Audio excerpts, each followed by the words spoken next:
Wow, everybody got quiet and everything. Thank you. All right, so I'll call to order, and I'm just very appreciative of everybody being here. It's starting to feel a little bit like fall, which I like. Thank you for adjusting the date. I know we originally had it set for last week, so but due to conflicts, we were able to move it here. So thank you for your flexibility on that. One of the things that we're going to be talking about today is a consent agenda. And so moving forward, we're going to try to make the best use of this board's time. I always say how appreciative I am of your input and your time. And so when we're here, we want to use that well. And one of the ways we can do that is becoming more efficient with the time we use in the meetings. And the consent agenda will allow us to do that. And basically what it does is it allows us to take some typical business type votes, such as the approval of the minutes, or if there's pretty much anything that you're going to get a chance to review ahead of time through the documents that are sent.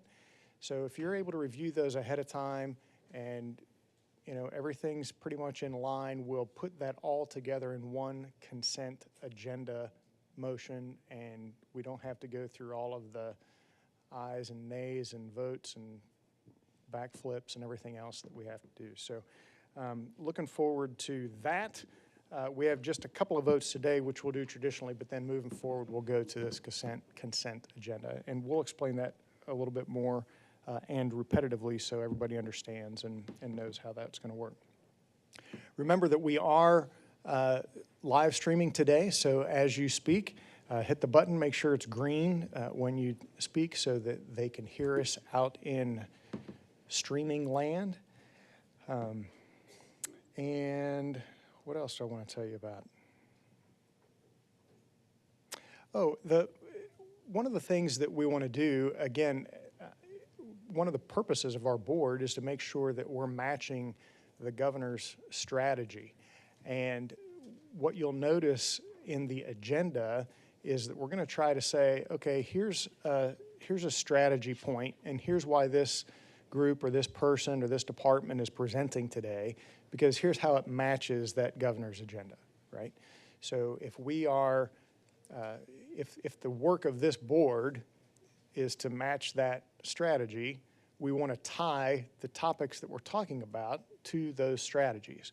So you'll see some headings in the agenda that match those strategies, and we're going to try to do that and be very conscious of that moving forward too. So you say, well, why are we hearing this presentation? Why are we listening to this? Why is this person speaking? And we'll put it right in the agenda to say, well, they're speaking because here's the strategy that we're trying to align with. I think that's enough of me rambling for now, but Eiler, why don't you take roll and make sure we have quorum? Good morning. As I call your name, please use a microphone to confirm your attendance audibly. If you are a member of a local workforce development board, please state the local board. If you are representing by proxy and your name is not called, please state your name for the record. Natalie Alvarez. Present. Martha Axford. Present. State Senator Paul Bailey. Assistant Commissioner Jay Baker. Present. Joe Baker. Present. Jason Bates. Tim Berry. Present. Linda Botch. Present. State Representative Clark Boyd. Charles Bryson, proxy for Deputy Commissioner Sherelle Campbell Street, designee for Commissioner Carter. Present. Billy Dykes. Present. Michelle Falcone. Present. Ben Ferguson. Mayor Mike Progreba, proxy for Bill Godwin. Present. Marshall Graves. Present with the Southeast. Linda Botch, proxy for J. Paul Jackson. Present. Mayor Tim Kelly. Present. Policy Director and Governor's Designee, Michael Hendricks. Sandra Long. Director Jenny McCabe, for Commissioner McWhorter, Present. Mayor Mike Pogreba, Present. Kim Hitchcock, proxy for Stuart Price, Present. Matthew Spinella, proxy for Assistant Commissioner Deborah Knoll, designee for Commissioner Reynolds, Present. Jason Schmidt, Present. Derek Hammond, proxy for Lee Sloan, Present. Commissioner Denise Thomas, Present. Billy Dykes, proxy for Jeff Vance, Present. Kevin Vaughn, Ron Wade, Present, Greater Memphis. Assistant Commissioner Kevin Wright. Present. As a reminder, for any votes during this meeting, you must recuse yourself if there is a conflict of interest. Chairman Barry, we have a quorum. Excellent, thank you. And so let's go ahead and, here's where that consent agenda would come in handy in the future. So because you would have had a chance to review the minutes ahead of time and see the agenda, and obviously the minutes are the only thing on that consent agenda today, so we're just approving the minutes. But would someone like to make a motion to approve the minutes from the last meeting as presented? So moved. Thank you, Marshall. A second? Second. Ron? And then any discussion? Okay, so if everyone is in favor of approving the minutes as presented, say aye. Aye. Any opposition? All right, the minutes are approved. Okay, moving on. Last week, we were represented incredibly well by Marshall Graves at the National Governors Association. And so Marshall, why don't you give us just a brief update on that visit and how well you were able to brag about our board. Yeah, thank you, Chairman. And I'm sure I'll get us back on schedule because this is not going to take 15 minutes.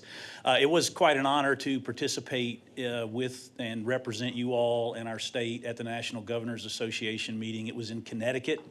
I attended with Commissioner Thomas and with Chris, our communications director, and Chris Cannon. And the National Governors Association, as I understand it, has been established a little over 100 years ago. This particular meeting is a workforce policy institute, is the way they put this. It was well represented from states around the country. Most of the states that participated had a similar group, their commissioner or whoever their highest official was, and then typically a member of their board or other folks on their team. So you would see a state with 3 or 4 people, something along those lines. The meeting covered a variety of topics. One of the greatest honors of all is to be in the meeting as a representative of Tennessee and to realize how the level of work that we're doing here. To hear from other states, there's a lot of good work going on in the country. But time and time again, folks in the meetings came up to me after meetings or during the events and talked about what they knew about what we were doing in Tennessee and how they were modeling what they were doing on that front. I'll point out a couple of things that came up very regularly and I think we can be really proud of. One of the issues that states around the country are having is just, quite frankly, is how do they measure their effectiveness? How do they look at data to actually tell them what they're doing? I know you all have seen the KPIs that Assistant Commissioner Allen's team does with the wire division. This is really cutting edge work, and it turns out that a lot of states don't have that kind of visibility. And I know our KPIs are really pretty simple sometimes. How many people enrolled, how much money was spent, very basic things, but that visibility really provides us with an opportunity to really know kind of where we're headed over the next 6 months to a year in our different regions and local areas. So I was really excited about that. Additionally, I will point out something that came up multiple times, and Assistant Commissioner Baker's group with the Department of Education, Adult Education, you know, our Pathways to Alternative High School Equivalency, right, is an area where around the country this is a problem. And you don't really hear other states actually having any kind of solution. So it's really nice, right, to represent and see that we're doing advanced work on these topics. I would point out there's a couple things that came up that I don't hear us talking about. One, and I think it's important, and there's probably work going on, we just haven't necessarily talked around the board table, is around housing and workforce development. There's a lot of effort in the country to put together programs to assist in some of the housing gaps, and I know we have those issues in the state, so that's something where we maybe can, bring it to our attention. Another thing that came up that we don't talk about around our board table, but is an interesting topic, is entrepreneurship as workforce development. So these are some really interesting topics. I will say I was very proud to walk into the room the very first meeting and find that our commissioner was the chair for this year, and she did a wonderful job and is highly respected in the community across the nation. So thanks for the time. I appreciate the opportunity to go, and will tell you that it's wonderful to represent the state of Tennessee in those kinds of situations. So thank you. Very good. No, thank you for representing us, and thank you for the report. Commissioner, tell us what you took away from that meeting and anything else you want to add.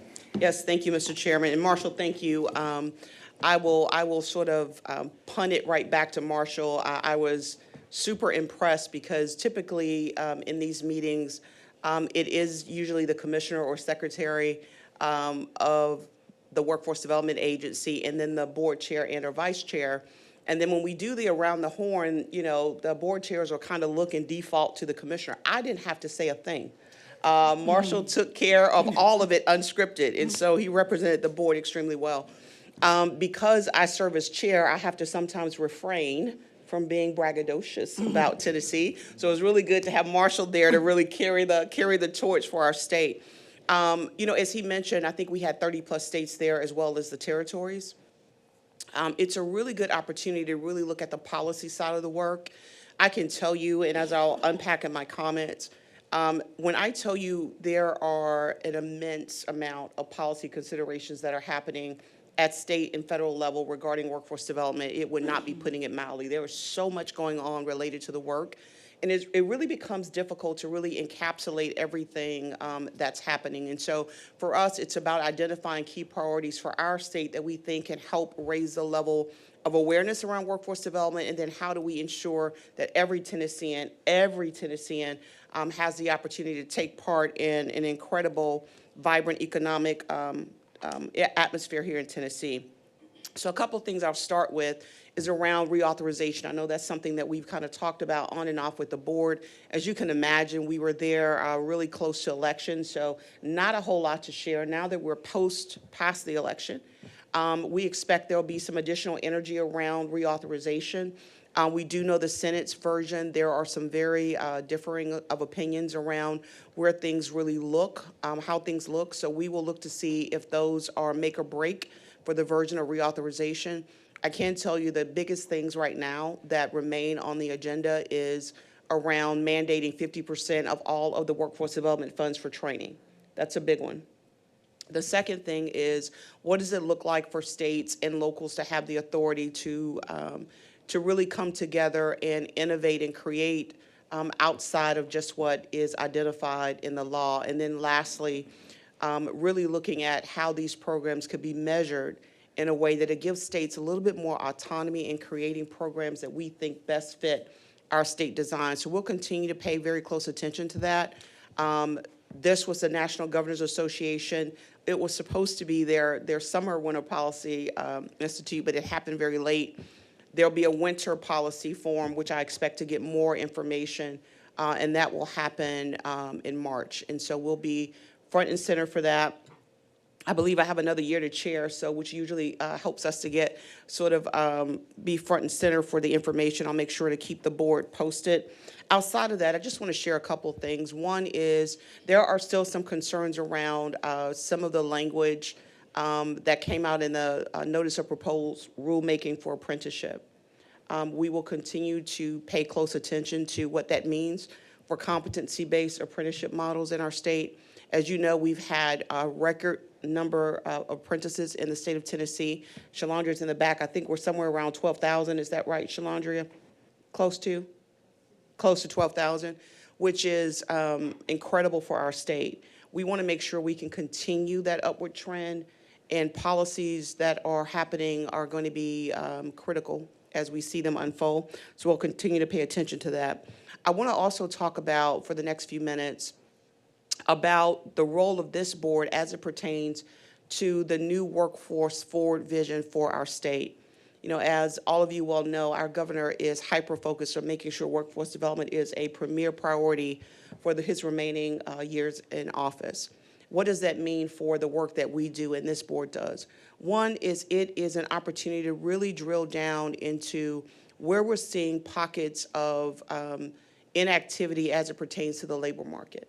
And so our labor market data is going to be critical to help us continue to create and/or advance programming that raises labor force participation. That will continue to look like things that are happening across our state that relate to moving individuals. We have the data. We know where individuals are not participating, whether that's public housing, whether it's partnering with nonprofits, whatever that looks like, we have got to be present in community in order for this to happen. So we will be looking at some models for practice that we will be coming back to the board and talking to you a little bit more granularly as they develop. As you may have heard, some of you in committee, the American Job Center redesign is really the Department of Labor's proposition for how we will do things different. That will evolve to include our other partners such as VR and others, and how we can all start to march together to make sure that we are more robust so we can consider things like housing and other priorities that we know we need to elevate. The other thing is that this board typically has been that oversight body for the public workforce ecosystem. You look at policies, you approve policies, you set the narrative for where you want us to go and how you want us to perform.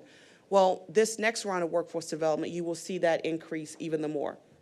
And that for the first time, you'll see this body actually being able to grant awards and fund things that fit directly to what this board wants to see happen. That is a little bit of a shift for us. Typically, that has only come through the Department of Labor. I've been very clear about, I think the department plays a role. We will continue to play a central role in that work, but the board needs the autonomy to be able to make those decisions without going through a state agency. So the administrative support for the board will reside continually in Department of Labor, but we also have now created a position for executive director for the State Workforce Development Board. That person is Amy Newberry, who sits next to our chair. That's why I'm not sitting next to the chair. She will be the executive director. Her role will be solely focused on how to leverage the needs, the requirements that this board has of the public workforce system and the workforce system at large, and make sure that all of the agencies are abiding by those priorities. That means influencing what is funded, influencing policy, and influencing practice. This will also result, as you can imagine, in sort of greater or expansion of duties for the State Workforce Board. Our legal team is working with the governor's office to get that done. We will strengthen our conflict of interest, because as you imagine, when you now have millions and millions and millions of dollars to fund, we'll need to do a little administrative work there. I think the other thing that I'll leave you with is that part of this plan is how are we all aligning and doing workforce development in a very real way in our state. So myself, along with the Commissioner of Economic Development, Stuart McWhorter, have been really working together for a very long time. Seems like a long time, it's been months, but really working to what that posture should look like for Tennessee.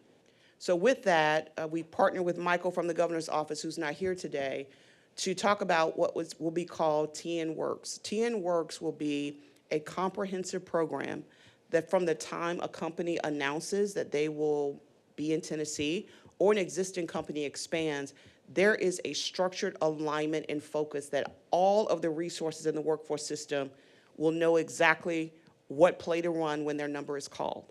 It will be very pronounced. It will be very structured. Although we're all doing great work in our respective agencies, we've never really had a combined plan or structure that which everyone kind of follows. That will happen. This board will be the oversight on how that work is created and how that work is completed. We will have a series of kickoff meetings that will begin on next week. Brianna Moore, who's a Chief Strategy Officer, who's sitting at the table behind me.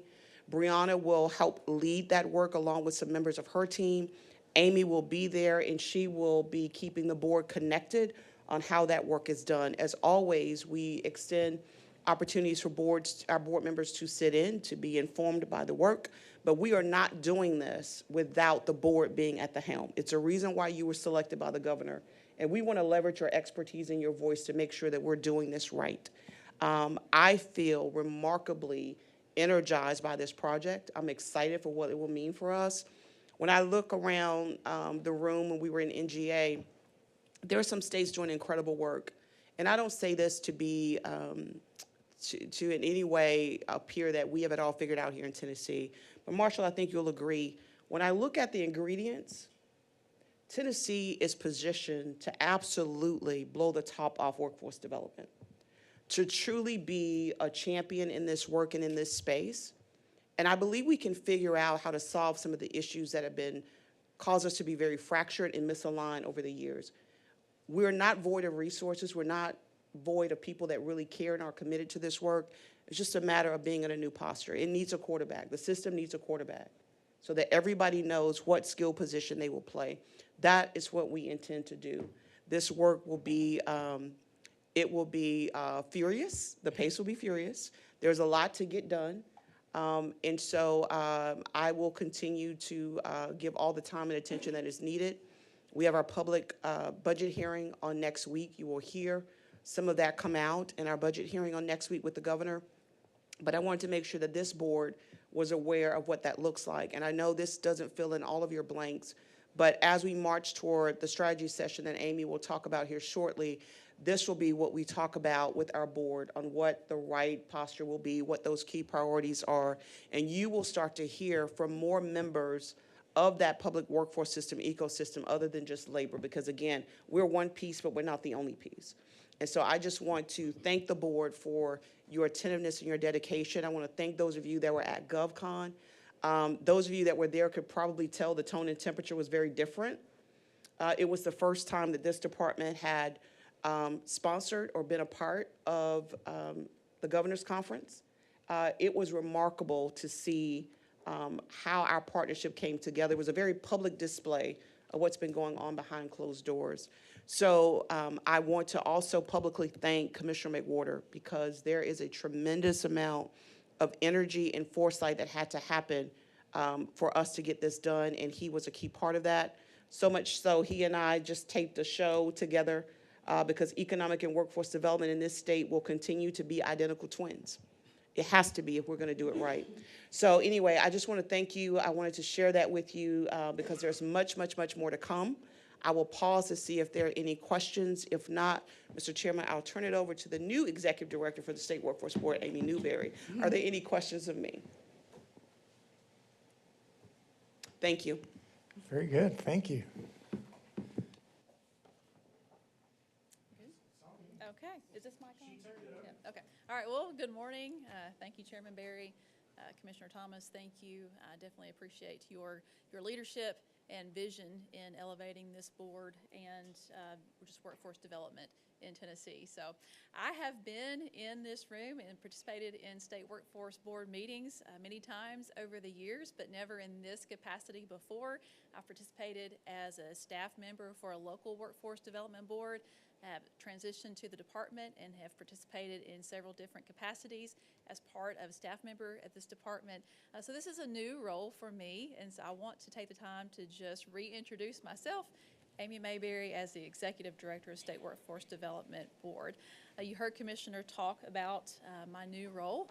It's very exciting as we move forward together. You heard her talk about how that this new role and sort of the elevation of the board will help support our Workforce Reimagined and TNWorks being part of that. So today, since today is the last board meeting within this calendar year, wanted to take a quick minute to just highlight the work that this board has done. You've been very intentional about positioning yourself as a high-performing board. So I want to talk about some of that and also just sort of lay out how that work that you have completed in 2024 will inform the work that we move forward to 2025. Also want to connect that work to Workforce Reimagined and give you a quick update on our progress for regional and local plans, as well as hopefully entertain a little discussion about your thoughts and feedback for Commissioner Thomas and my new role and just the direction of the board in general.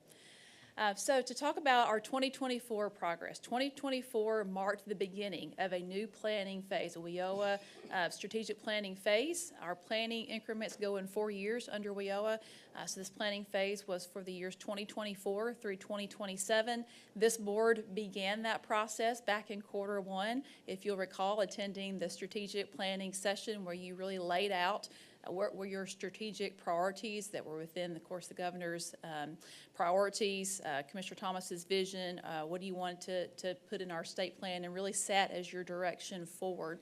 So you did that. Then you embarked on the process of taking those priorities, communicating them to our regional planning councils and local workforce boards so that we really have strategic alignment between state, regional, and local initiatives. We completed that process with the review and approval of regional and local plans back in May, you'll recall that. And now this board's role has really moved more to the accountability phase with regional and local plans and encouraging success and accomplishment of those goals. A lot of that lies within the Oversight Committee. They did have discussion of that this morning. But from time to time, you'll hear highlights and appropriate updates just so you can see that we are accomplishing our goal of no longer creating these plans and then setting them on shelves, but really moving forward and marking things off the list, accomplishing what we set out to do in our plans. Also, this year, this board embarked on a year-long journey in partnership with UTCIS to create and develop and create and execute a board certification project. Again, being very intentional about putting yourself into a position to be a high-performing board, leading board practices. Tamara is here today, and you'll hear more from her about what is the usability of this certification. Okay, now that we have become a certified board, what do we do with it? How can we use it to really push forward the work of this board and to continue growing in those high-performing practices, as well as deploy this framework to our local workforce boards so that we can continue being a good partner and modeling certification concepts with them. Also this year, we embarked on some state-funded programs. Tennessee Youth Employment Program was a tremendous success. It's still ongoing in some areas. We have served over 4,700 youth across the state with that program. Also recently, Rural Healthcare has issued that funding announcement. Really just some exciting state-led opportunities. The Rural Health announcement was discussed this morning in the Innovation Committee, so I'm sure you'll hear more about that in our committee report outs.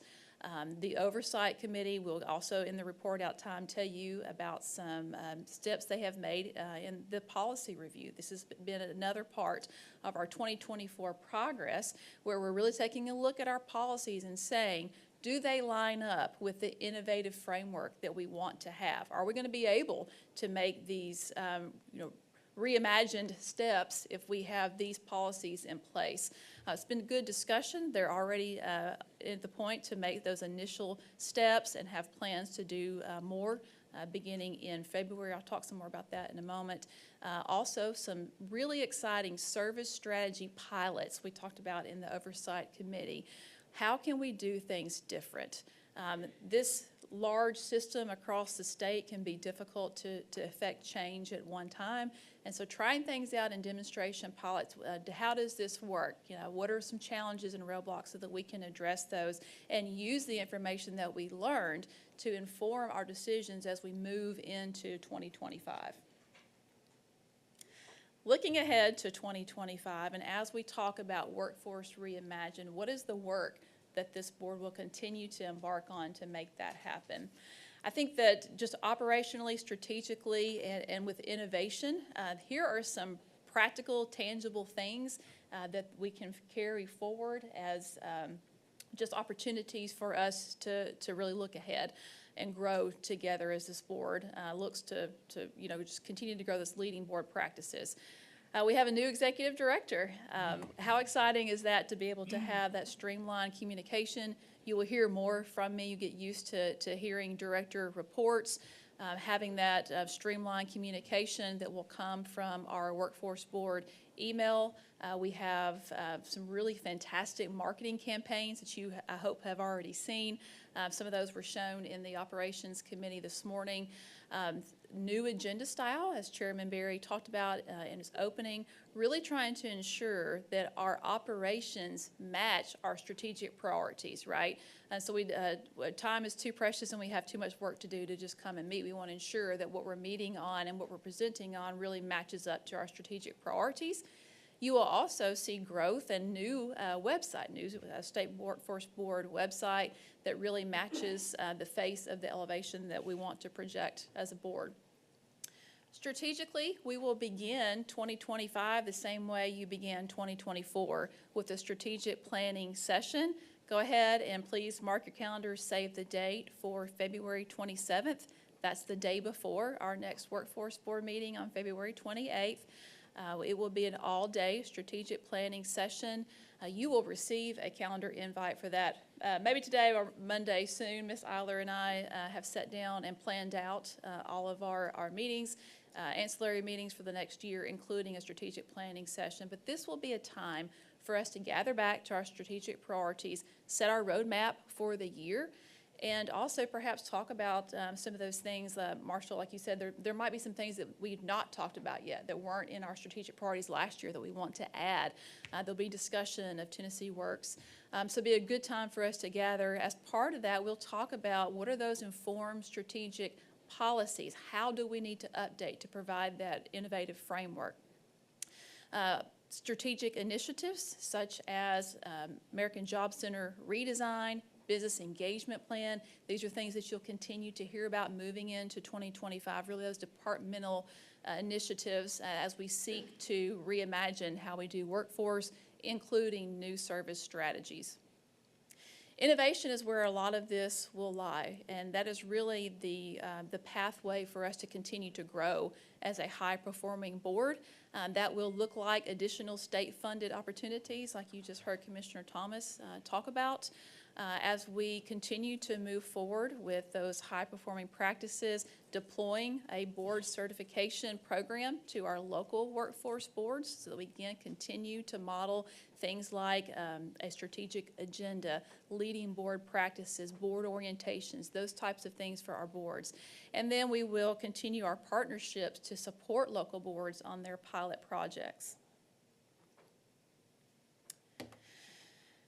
Your role is also to oversee the strategic influence of how we move forward. And so I wanted to help you sort of connect the dot with some of the terms that you've heard likely in committees this morning, you've heard me talk about today. AJC redesign, business engagement plan, those are concepts that really seek to change and shift the way that we serve our customers, employer customers, and job seeker customers, and not just how we serve them, but where we serve them. Those decisions are informed by policy, a one-stop system design policy, AJC certification policy, both of which were discussed in Oversight Committee, and I'll allow Chairwoman Falcone to discuss that later. But also our local board certification project. Part of being certified is that you are compliant with the policies that we set in place, frameworks we set in place.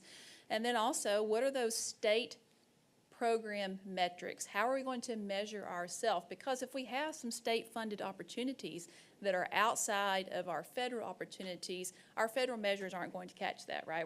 So we're going to have to determine how we want to measure our success. And then, again, policy, MPCR, minimum participant cost rate, things like how much we spend per participant.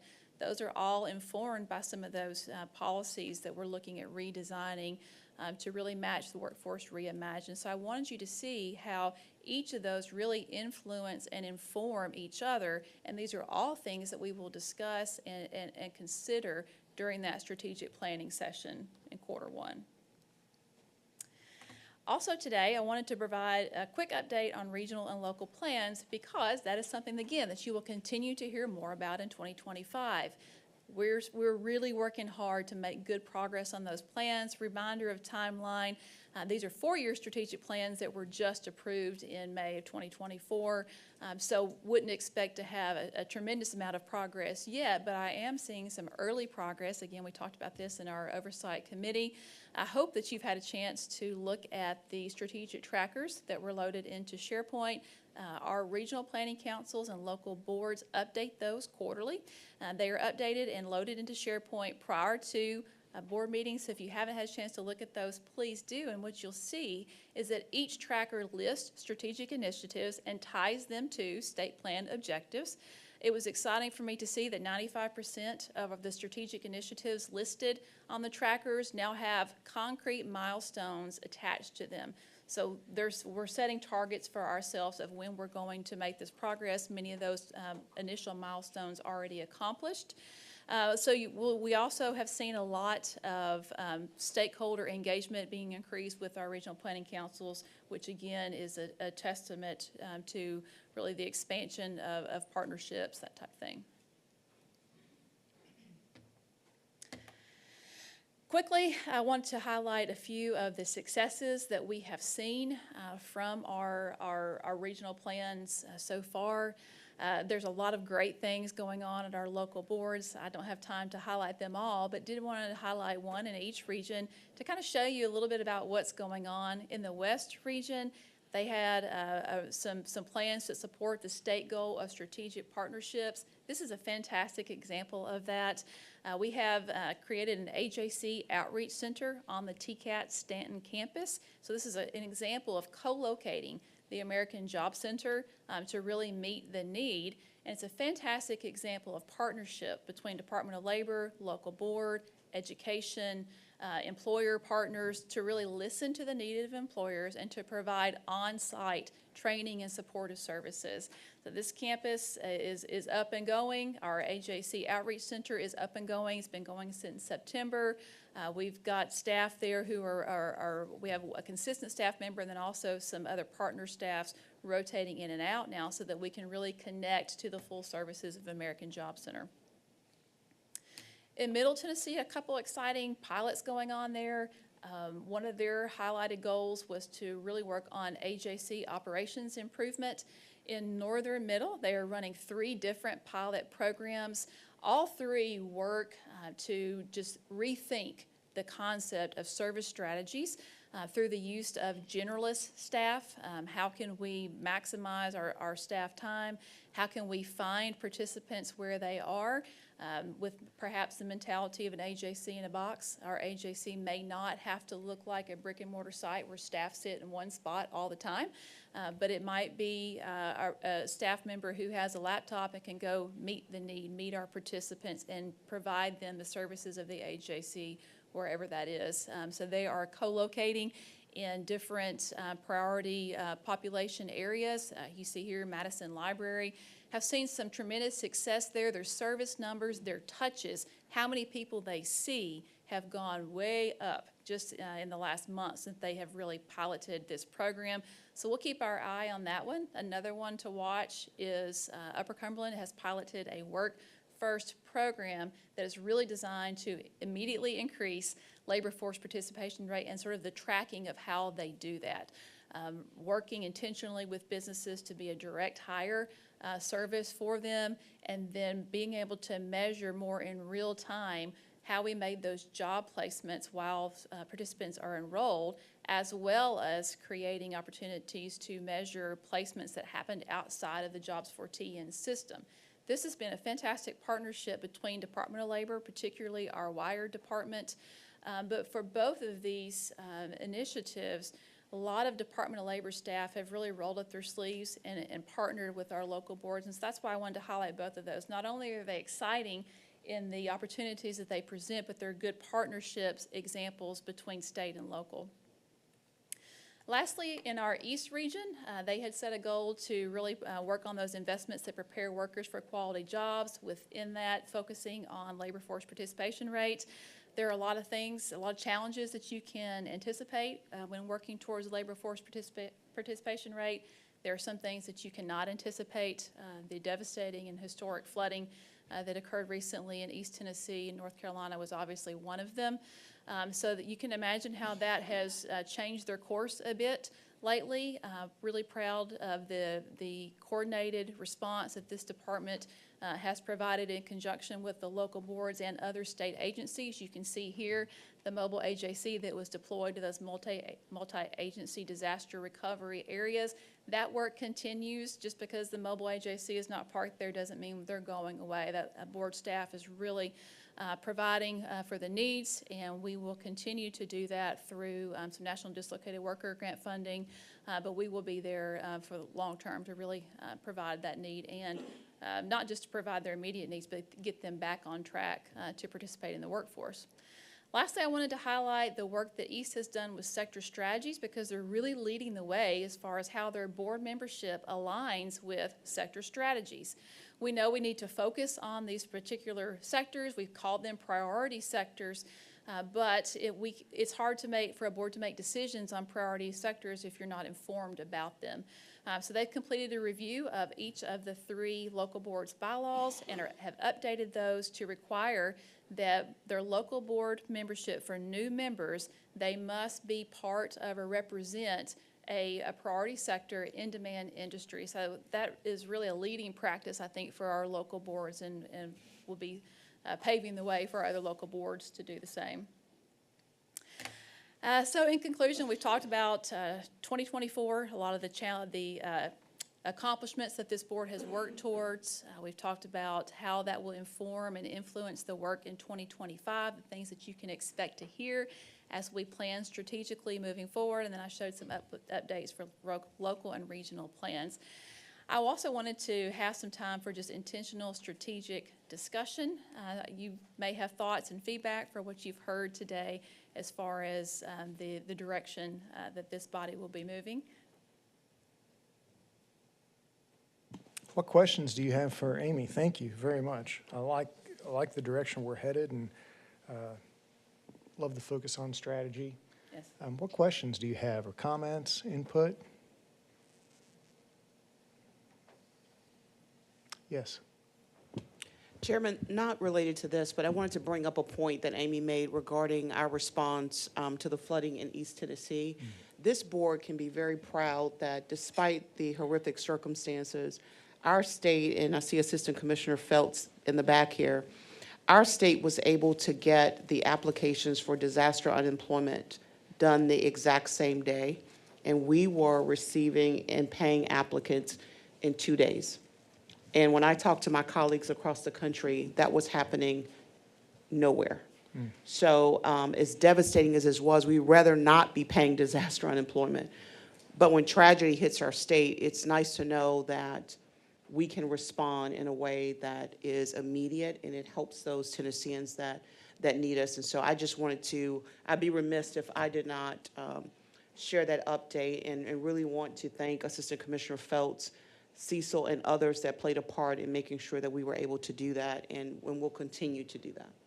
That is incredibly admirable, and I appreciate you calling that out, because you know, it negates the perception that, you know, government agencies can't act quickly, and so I just love that we're able to do that and overcome the perception to have reality helping people out there quickly. All right, any other questions or discussion? Well, I would just add, again, words of support.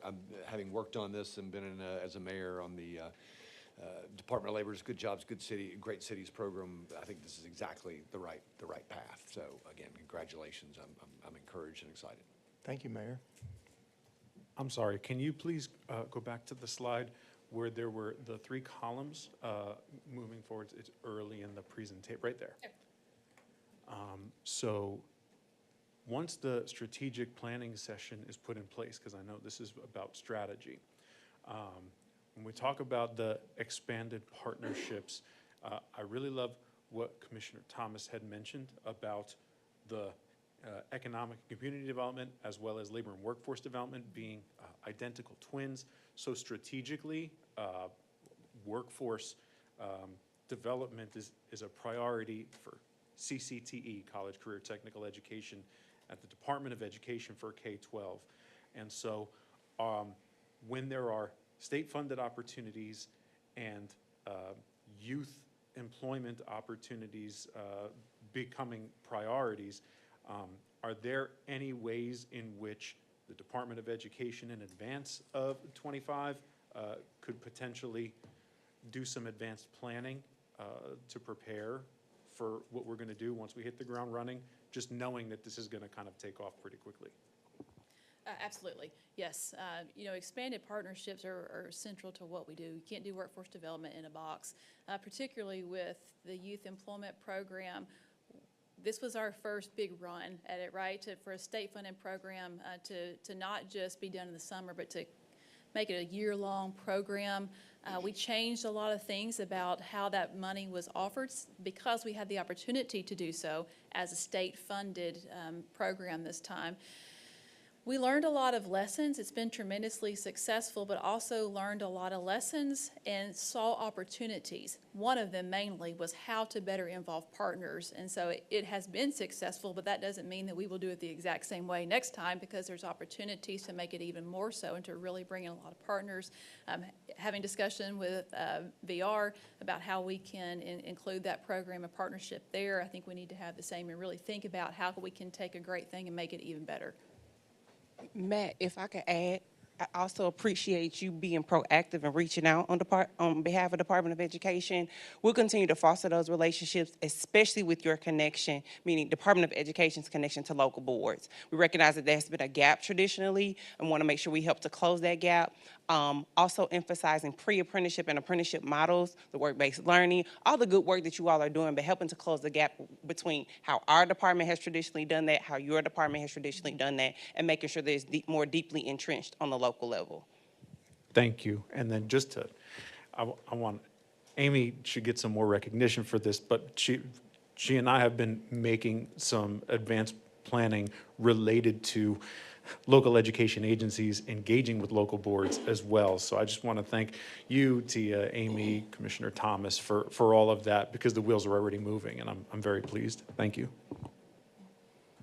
Amy, I just want to add one thing that I don't think we touched on, is that in addition to the board's work as we shift more toward strategic initiatives, is that this board will also have the authority to stand up committees and or task force or whatever we should name them to work on specific workforce development items. And they will then make an informed brief out to the board on potential solutions. And so, as you can imagine, when you start expanding workforce, everybody now wants to be a part of the Workforce Development Board. Well, that can't happen, but what we can do is invite partners, thought partners, practitioners, et cetera, and the board can create these committees to work on a specific issue, but they'll have a shelf life. They may meet 2 or 3 times, brief out to the board, make recommendations for the board's consideration, and then that sort of, we move on to the next issue. So I just want to make sure that as we talk about this new design and new posture of the board, that there'll also be opportunities to do that. And Matt, that doesn't pertain to you because you're a partner always, so you're included on everything. But that will also be an option, because I hear exactly what you're saying. I think, again, it's how do we create, I believe intentional collaboration is not after you do something and invite someone to come along, is you plan together. When you plan together, you do together. And so that's the whole goal, is to be able to do that. So as we're thinking about what is the right groups to engage, there may not be the opportunity to bring them onto the board, but they can certainly work on these stand-up committees. And I say that because the State Workforce Development Board still has to meet the requirements of WIOA. So every time you add a member, you have to change the private sector partnership. So you can very quickly get to a 50-member board if you're not careful. But being able to use on-demand councils and task force may be an option that we can certainly talk about more once we get to the strategy session. Thank you, Amy. Absolutely. Chairman Berry, I'd like to follow up on Commissioner Thomas's earlier comments about Helene. You know, I couldn't get through a meeting without saying partnership. That's exactly what we saw within 24 hours of us reaching out to partner. We had 14 of our VR team available in East Tennessee, working with them in the multi-resource centers alongside a Department of Labor to fill those needs of individuals who need to go back to work. And there were some that didn't have a disability the day before, but then had a disability. And we were there in partnership, as we always are. So thank you, Commissioner Thomas, and your team for always stepping up to be able to be that partner that truly, as part of the workforce system, we are. Thank you. Thanks, Charles. Very good. Okay, well, thank you all, and I look forward to serving you in this new role. Thank you so much. All right, we are going to push through, and if it's okay, I'd like to go ahead and move forward with hearing really the final recommendations for the certification process that we've had. So Tamara, if you're ready, we'll go ahead and move on to your presentation. Sure thing.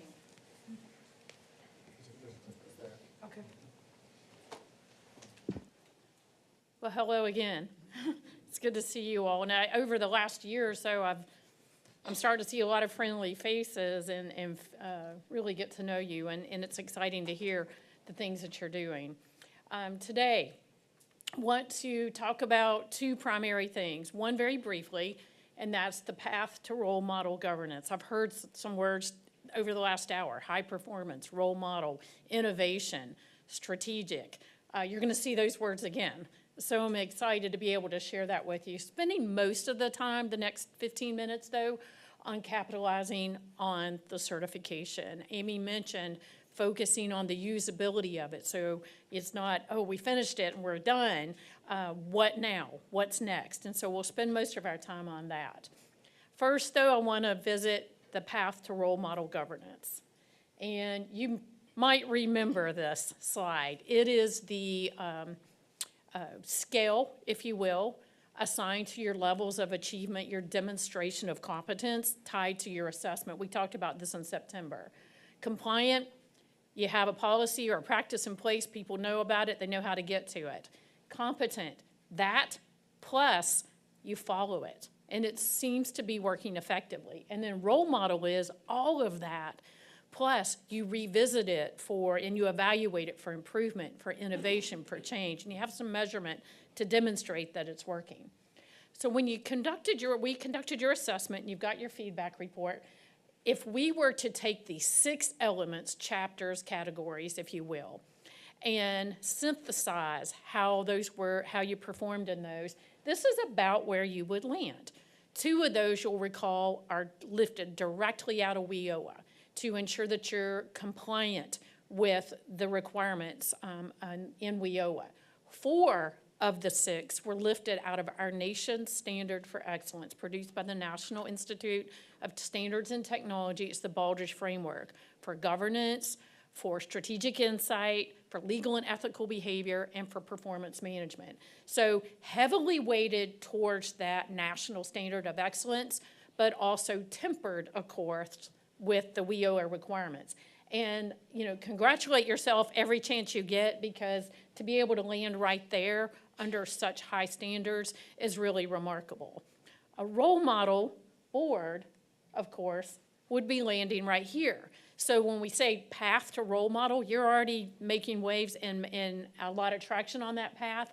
We want to talk about how can you capitalize on that feedback and recommendations to get closer to that top level. So Amy's asked me a couple of times in our interactions, what does a role model board look like? And here are a few descriptors of a role model board. Again, not new terms to you all. I hear you talking about it. I've heard it as recent as this morning. A systems perspective, looking at all the interrelationships between not only the boards, but also the agencies, your partners, your collaborators across the state. Visionary leadership, evidence of that today as well. Focus on success and innovation. Again, have heard those words today. Delivering value and results. A lot of the measurements that you've mentioned today are tied to being able to quantify the results of all the work that you're doing, as well as start to quantify the value it adds to the people and the businesses of Tennessee. And then finally, customer-focused excellence. That's why you're here. That's why you exist. So these are familiar terms to you. The actual words may be a little bit different, but the intent is the same. These are actually lifted out of that same National Standard for Excellence. These are references to the core values that are embedded within the criteria that we used to conduct your assessment. So again, lots of interrelatedness here. How do we capitalize on that to move towards those values that we just looked at? So a little bit of time here on high performance drivers. Again, not new terminology for you, but based on the assessment, based on all the conversations that we've had, to rise to the top as primary recommendations to move you to high performance role model governance. And those are an innovation mindset and a framework for innovation, because it's one thing to be bought in, to be encouraged, to have the right attitude and say the right words. The framework for innovation will make it operationalized, will make it part of the daily work. And alignment and integration, heard those terms again today, but alignment and integration via a framework for that local workforce development board deployment. And you saw that in Amy's presentation. So let's talk just a few more minutes about each of those so you'll understand exactly what we're recommending as far as those two frameworks. The framework for innovation is not just for the board. So the subtitle here is really important. The board for leadership at the operational, the state and the local level, and the whole organization. And that term should be interpreted very broadly to include not only the agencies, but also partners that you work with. Innovation best practices. One of the things that's been very important is that we have spent a decent amount of time researching and digging into and analyzing best practices. And when I say best practices, it's not just, hey, this looks really good, I think this might work. It is actually demonstrated, vetted, and validated best practices from organizations that have a track record with results that say that it works. And we can't always pick up a best practice and plop it down somewhere, but you can learn from the basics and the framework of those practices and then customize it to fit the work of workforce services, of the State Workforce Development Board, and other parts of your organization.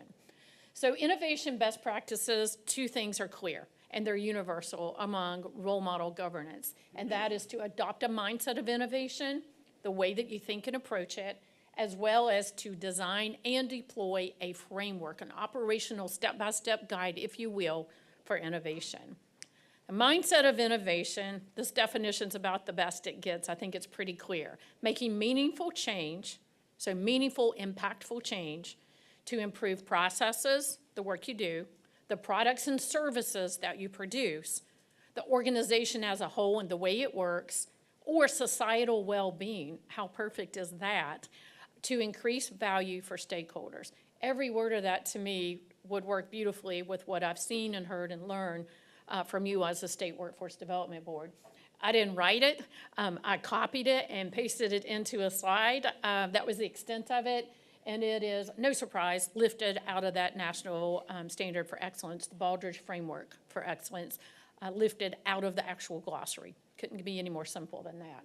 So the mindset of innovation, to take it to a more personal level, is adopting a way of thinking that is open to possibilities. And it doesn't stop there, because that's the challenge when you do best practice research in this area. The challenge is, oh, we've definitely got a mindset of innovation. But it's difficult sometimes to take that way of thinking and translate that into things that will make the meaningful, tangible change. And that's where the framework comes into play. This is one that's lifted directly and shared freely by AARP, national organization that's done some good work. The reason we went there for a best practice is because of the complexity of the organization, similar to the complexity of your organization. It is geographically dispersed, similar to the way that your organization is located physically and virtually. And there are a lot of different moving parts, and there is a lot of state, regional, and federal changes and influences that are constantly changing the work of the organization. So all of that made us think, I think this might be a really good direction. Plus, they have demonstrated that this has worked. So this is just a snapshot. It's intended to be just a picture and an example. But what we've done is we've taken that and said something like this might work. It still needs work. It is not intended to be read. I am standing a few feet away and can barely read the words, but it's available to you. But the indication here is that we can lift what has been already proven to work in a organization that has similar attributes and similar challenges and take it and save a lot of time and a lot of resources and adopt it, customize it to meet your current and future needs. And that's what this is intended to demonstrate. So adopting a mindset of innovation, one that has specific roles for board members and leaders, and then adopting a framework so it becomes not just a project here and there when needed, but the way that everybody approaches and completes their work. So that's the framework for innovation. So what is that position or role for board members in this? Adopting the mindset of innovation. Starts very simple, sounds simple, but it's not. It's kind of like, who's your customer? Well, that's an easy question, and then you can't really agree on who the customer is because there's so many. Define innovation. What does that mean to the State Workforce Development Board? What does that mean for workforce, for your efforts, for this 2025 strategic planning session?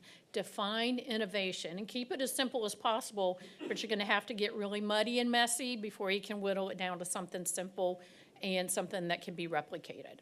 Establish your tolerance, your threshold, if you will, for intelligent risk-taking. A lot of important words there. Tolerance, threshold, appetite, whatever words you want to use, but figure out where the fences are because in order to be innovative, there's this element of risk, but we don't want to go crazy with it, right? So you got to figure out where the fences are so that as board members and leaders, you can convey that and encourage others while at the same time managing it so that it's successful. And then ask curious questions. What if? I wonder if. However you want to say it, but ask curious questions and discuss possibilities. That will help further the mindset for innovation. The second area that board members can really make a difference in the framework for innovation is helping to design and deploy that very framework. We've got a straw man to start with, but participate in design activities. It could be, and Amy has talked about, this might be something you could do at that planning retreat in February. Encourage and support the use of the framework. So, so that it's not like an afterthought. It will be at first, that's natural, but later say, well, how can we use that framework for innovation? Let's take a few minutes and walk through that together. Conversations like that. The other framework for local workforce and development board deployment of the certification program. I've got another best practice for you because why start over if someone's already spent years perfecting a model? Again, not intended to be something that you can read word for word. It's there if you want it, happy to talk about it and share more. But the recommendation here specifically is to deploy a framework to conduct the local workforce development board assessment across the 9 local workforce development boards to identify simultaneously as you're conducting the assessment and you're having conversations and you're looking through procedures, you're looking at results, best practices within the local boards, within the state boards, rise to the top. So instead of waiting 12 months, 18 months, 24 months to say, here's a list, it's a year old, but here's a list to go take, let's go ahead and identify them and share them so you can start benefiting and capitalizing on what's working in the east, over in the west, what's working in the upper Cumberland area, in the southeast, and so on. So conducting the assessment, identifying local and regional and state best practices and sharing them simultaneously so you can think of just 2 roads running right beside each other, different speeds, but they're running beside each other, and then continuous improvement and innovation. Again, lifted out of some best practices that have been proven to work. Now, this is a little detailed. There's a lot of moving parts there. It's intended to share with you a visual of the sequencing of a deployment to local workforce and development boards. And so the recommendation is to not do it broadly all at one time because of several things. One, resource consumption, but also the idea that you are continually learning and evolving and improving and identifying practices and sharing them. So our recommendation is that that would happen in 3 cohorts or groups, 3 local workforce development boards at a time. You can see that there's some print in those boxes that just outline the key steps of rolling out the certification program at that level. But as you go into cohort 2, you see some red font showing up. And that's where the identification and adoption of best practices, strong practices, best known practices, ideas, improvements, and innovations starts to emerge. And so as you complete the first group of 3, you're going to see some things at work. Hey, this local workforce development board does a great job at orienting board members so they hit the ground running in the first meeting. Well, let's not wait. Let's go ahead and bring that into the second cohort and share it with the other 2 in the first cohort. Let's take all of what we've learned so far, move into cohort 3, so it's continual sharing and revision, sharing back, if you will, in the timeline and forward, until finally at the end, reviewing and enhancing not only the best practices, but also opportunities for rapid improvements, some of them continuing the work that you're already doing, but there are probably going to be some common themes that come out that you want to go ahead and start improving. Again, not waiting until the end that could impact your ability to achieve some of these strategic goals that you're going to be planning in February. And then ultimately ending up with some measure of impact. So not just we did it, we were successful, we're competent, compliant, or role model, but what difference did it make? And so I'd encourage throughout this activity or this effort to think about what would we say if we were sharing this with others is the reason we really did this. What's the impact? What difference did it make? What's in it for the people of Tennessee? And so kind of finalizing everything with that type of measure. So this is, again, sequencing for optimal benefit, but also optimal use of resources because you're going to have about 1.5 million other things going on at the same time. Any questions so far? Talking quick because the break is next, I think.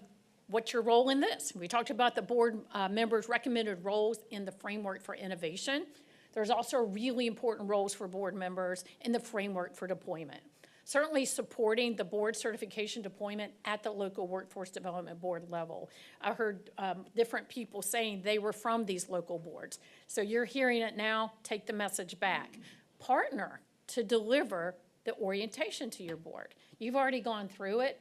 Who better to hear from than to partner and you deliver the orientation to your board chair, to your board officers, to your board at large. Serve as a subject matter expert during the assessment. Subject matter expert on WIOA, subject matter expert on some of these other policies and procedures. You could conduct the board member interviews during the assessment. I talked to 22 of you during the board member one-on-one interviews, and it was delightful. I enjoyed it, and I learned so much. You could actually help support that by conducting some of those interviews, and you're going to get to know people out in the local areas, whether it's yours or another local board. It's a great role for you to have. And then finally, to support those local workforce development board members because they're taking this on in addition to everything else that's going on and share what's in it for me from a person-to-person level. In addition to that, support the best practice and improvement across all the boards. The helping to serve in a role to validate potential best practices. So back on the slide before, as we start to see some what we think is a potential best practice, you could serve as the vetting point to help us validate, yeah, this does make sense. We do need to share this. Prioritize the focus areas for rapid improvements and strategic innovations as they bubble up. And then, of course, to lead by example. So again, those primary recommendations, a framework for innovation, a framework for deployment, will help carry your board further on your journey towards role model and high performance. And there's more details, I think, in a package available to you if you have any questions. With that, let me ask if you have any questions, comments for me. Well, first of all, thank you for the recommendations and what Certainly. we need to be doing. What you listed was very, it was top line, here's something you can apply to all aspects. However, when you were doing the interviews, when you were making these recommendations, was there any specific, I wrote down, one of the things we have to do is make meaningful change for improvements, right? And which I interpreted myself as don't keep doing the same thing, right? Be innovative, try to do something different. When you were interviewing us, was there one particular frustration point or something you had in mind that's low-hanging fruit that we could get started with on, look, if there's one area you guys need to start innovating, it's this one. Like you could really have a win if you would innovate this thing that keeps frustrating a lot of your board members. Yes, the first thing that comes to mind is orientation and equipping the board to participate in discussions, meaningful discussions, make decisions, move forward. Because it's very complex, it takes a while, and it might sound like orientation of boards, how's that gonna translate to the people of Tennessee? If you're a board that has already adopted these practices and you come to your first meeting ready and equipped and informed, you're gonna have the discussions that Amy mentioned, strategic discussions, you're gonna make strategic decisions, you're gonna have enough knowledge and background that the environment is conducive to those curious questions and those innovative thinking. So it's not hard to do. We've got a template. We shared it with the East Board and we've shared it here where you could phase in orientation so that board members come to the meeting ready. I did hear, and I'm summarizing, and this is also part of the package, the summary of the interviews, but that board members felt like it took anywhere from 6 months to 2 years to feel like they could really contribute. And they wanted to be able to contribute immediately. The board clearly doesn't want a rubber stamping function. Let's equip the board through appropriate orientation and regular synopsis, one-pagers, so that the reference material is there and you have to spend time educating. So Good. easy, but it'll make a difference. That's exactly something to be very intentional with. What other questions do you have for Tamara?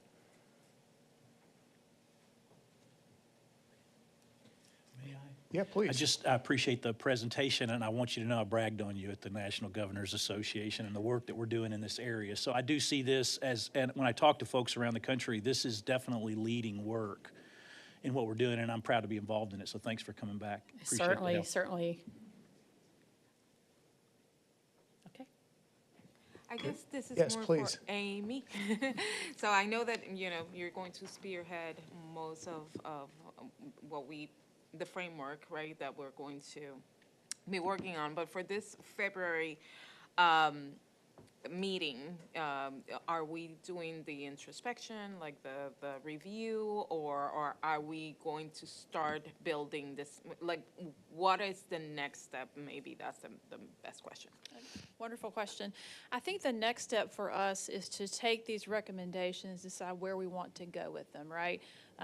Through all the discussions that Tamara and I have had, we know that the exciting direction that this board is being elevated to.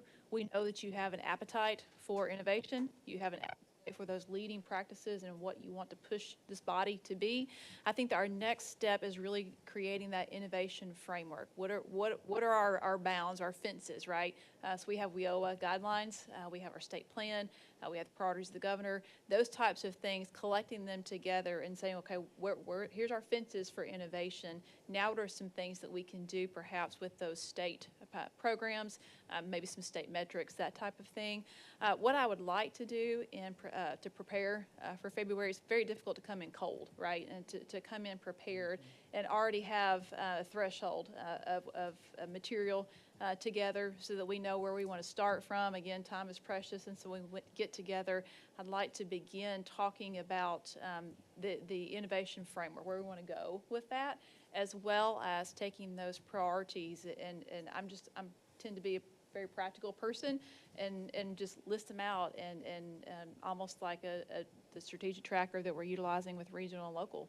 boards, right? I mean, why would this board not have one, and things that we could hold ourselves accountable to? So those are the things that I would anticipate us working through in February.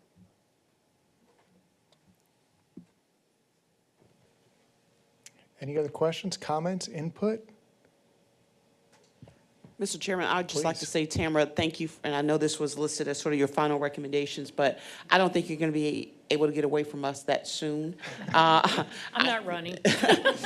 I think to Amy's point, I think we're gonna need some additional support to come alongside to make sure that we're framing it the right way. Because I think it's important. I think getting to the certification is one thing. I think being able to keep raising the bar for ourselves is another. So I think as we're doing this in the evaluation process, as we go, is gonna be critical. And so I think certainly we can talk more about that. But I do see a role to maybe help unpack some of this. Sure. And maybe create that path to getting all of this done. Because I'm with you. I think the buzzwords sound great, but I think the work behind it is a little bit more involved. And I think we'll need some guideposts for that. Absolutely. I think that's great. If we're going to expect everybody else to constantly improve, we have to constantly measure ourselves too to make sure we're making the progress we want to. Very good. Okay, let's take a break, and we will see you back here at 11:30. Thank you.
Okay, next we're going to be focusing on our goal of data-driven decisions, and we have Mary Cypress Metz with us, and she is going to talk about Tennessee SCORE, right? So tell us all about that.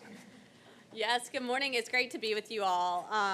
As mentioned, I'm Mary Cypress Metz. I am the Senior Vice President of Strategy with SCORE, which is the State Collaborative on Reforming Education. We are a nonpartisan, nonprofit research and advocacy organization started by former U.S. Senate Majority Leader Bill Frist back in 2009. And for those of you who know SCORE, when we were first founded, we were focused on K-12 education. And over the years, we have expanded our focus with students to also focus on post-secondary education and now also career success for our students here in Tennessee. And so I am really excited to share with you all today what I hope will be kind of a helpful follow-up and consideration following the conversations that I just heard a little bit of that you just had. We have been thinking a lot about the degrees and credentials that students in Tennessee earn throughout their education, as well as adult Tennesseans are earning, and recognizing that it could be helpful to better understand what outcomes to expect from those degrees and credentials. And so I'm going to share with you a little bit today about the work that SCORE has been doing in partnership with lots of folks around this room and others that I'll call out over the past almost year to come up with and align on a common statewide definition that uses various metrics and outcomes to understand the impact of degrees and credentials. But first, I'm going to start a little bit, and you all should have a copy of a report in front of you that we just recently released last week that goes into a lot more detail than I'm going to share here with you for 10 or 15 minutes. But wanted to start with just an acknowledgement of why we're having this conversation and why we have been thinking about this. So in Tennessee, we know, and data shows us, that when someone pursues education beyond a high school diploma and workforce training beyond a high school diploma, they are more prepared for success in the workforce. And because of that, our state has invested and prioritized supporting more Tennesseans to earn degrees and credentials and training to better meet our workforce need through various different ways, whether that is supporting higher education, supporting career and technical education, supporting workforce training programs. This has been a priority for our state for many years and decades almost. And as a result of this, we have made a lot of progress. We have more Tennesseans who have degrees and credentials that meet workforce need. I'll point out that as a state, and this is data I know you all know, is we need 63% of Tennesseans to have degrees or credentials in order to meet our state's workforce needs. This is what data shows us. And today we're at 47.9. We have made so much progress, as you can see, over the last 15 years as a result of a lot of these investments and initiatives that I just had on the screen. However, we still have a gap. But I think what's even more interesting and important to point out is not just that gap, it's that we don't know even much about the 47.9% of degrees and credentials that Tennesseans hold today. We know they have a degree or credential, but we don't know if those are the degrees and credentials that the workforce actually needs. We know that only half of our degrees and credentials are in high demand fields today, which means half aren't. We also have no way of knowing, as a Tennessean or as a student who is pursuing those degrees or credentials, there's no real way of knowing today for them what economic outcomes and what earnings they should expect coming out of a degree or credential. Definitely not by a specific degree or credential, but also not even by the type of degree, credential, certificate that they're earning. And as you all know very well, that our labor force participation as a state has not continued to keep pace in the way that we need it to and want it to, which is why you all are here and having these conversations today. We believe at SCORE that students deserve to know what degrees and credentials will lead to careers for them that lead to economic independence. We believe that employers deserve to know that they're going to have the education systems meeting their workforce needs and the training systems meeting their needs.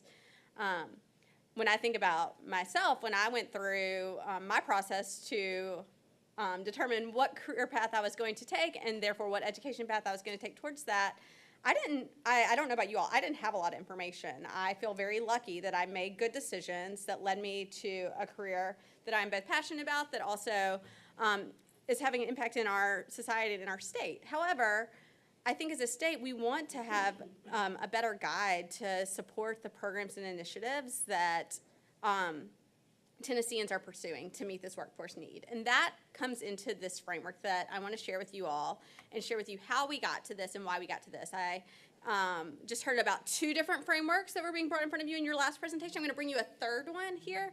But really a framework that helps to identify how degrees and credentials connect to workforce outcomes. And as you all are thinking about what are the outcomes and the metrics that could be used as success indicators and where to prioritize attention and focus, it is our hope that this framework can be helpful in those conversations. So this framework is a lens that SCORE is now taking. And the way we came up with it first, then I'll share with you what this framework is SCORE is a collaborative organization. It is in our name. We are also driven by research and data and wanting to understand how we can have the best outcomes. And so we went on a learning process starting at the beginning of 2024, and we brought partners together to go along this process with us. As you can see, there's folks who are around this table, such as Commissioner Thomas and Michael, as the TDOE was part of this process as well.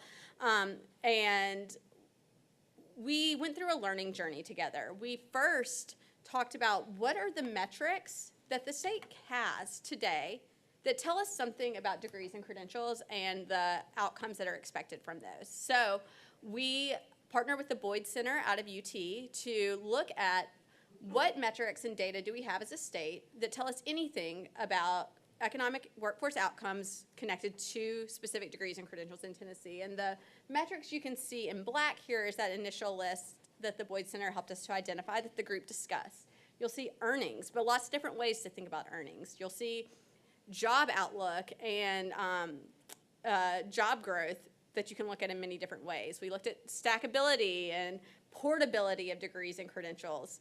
And then we also discussed other things that are important to understand about degrees and credentials, like the skills that a Tennessean is getting when they get that degree or credential and how it leads to advanced degree pathways, et cetera. And we talked about that, and we aligned that a single measure doesn't really tell us everything about a credential and that there should be multiple measures. So that was a first takeaway.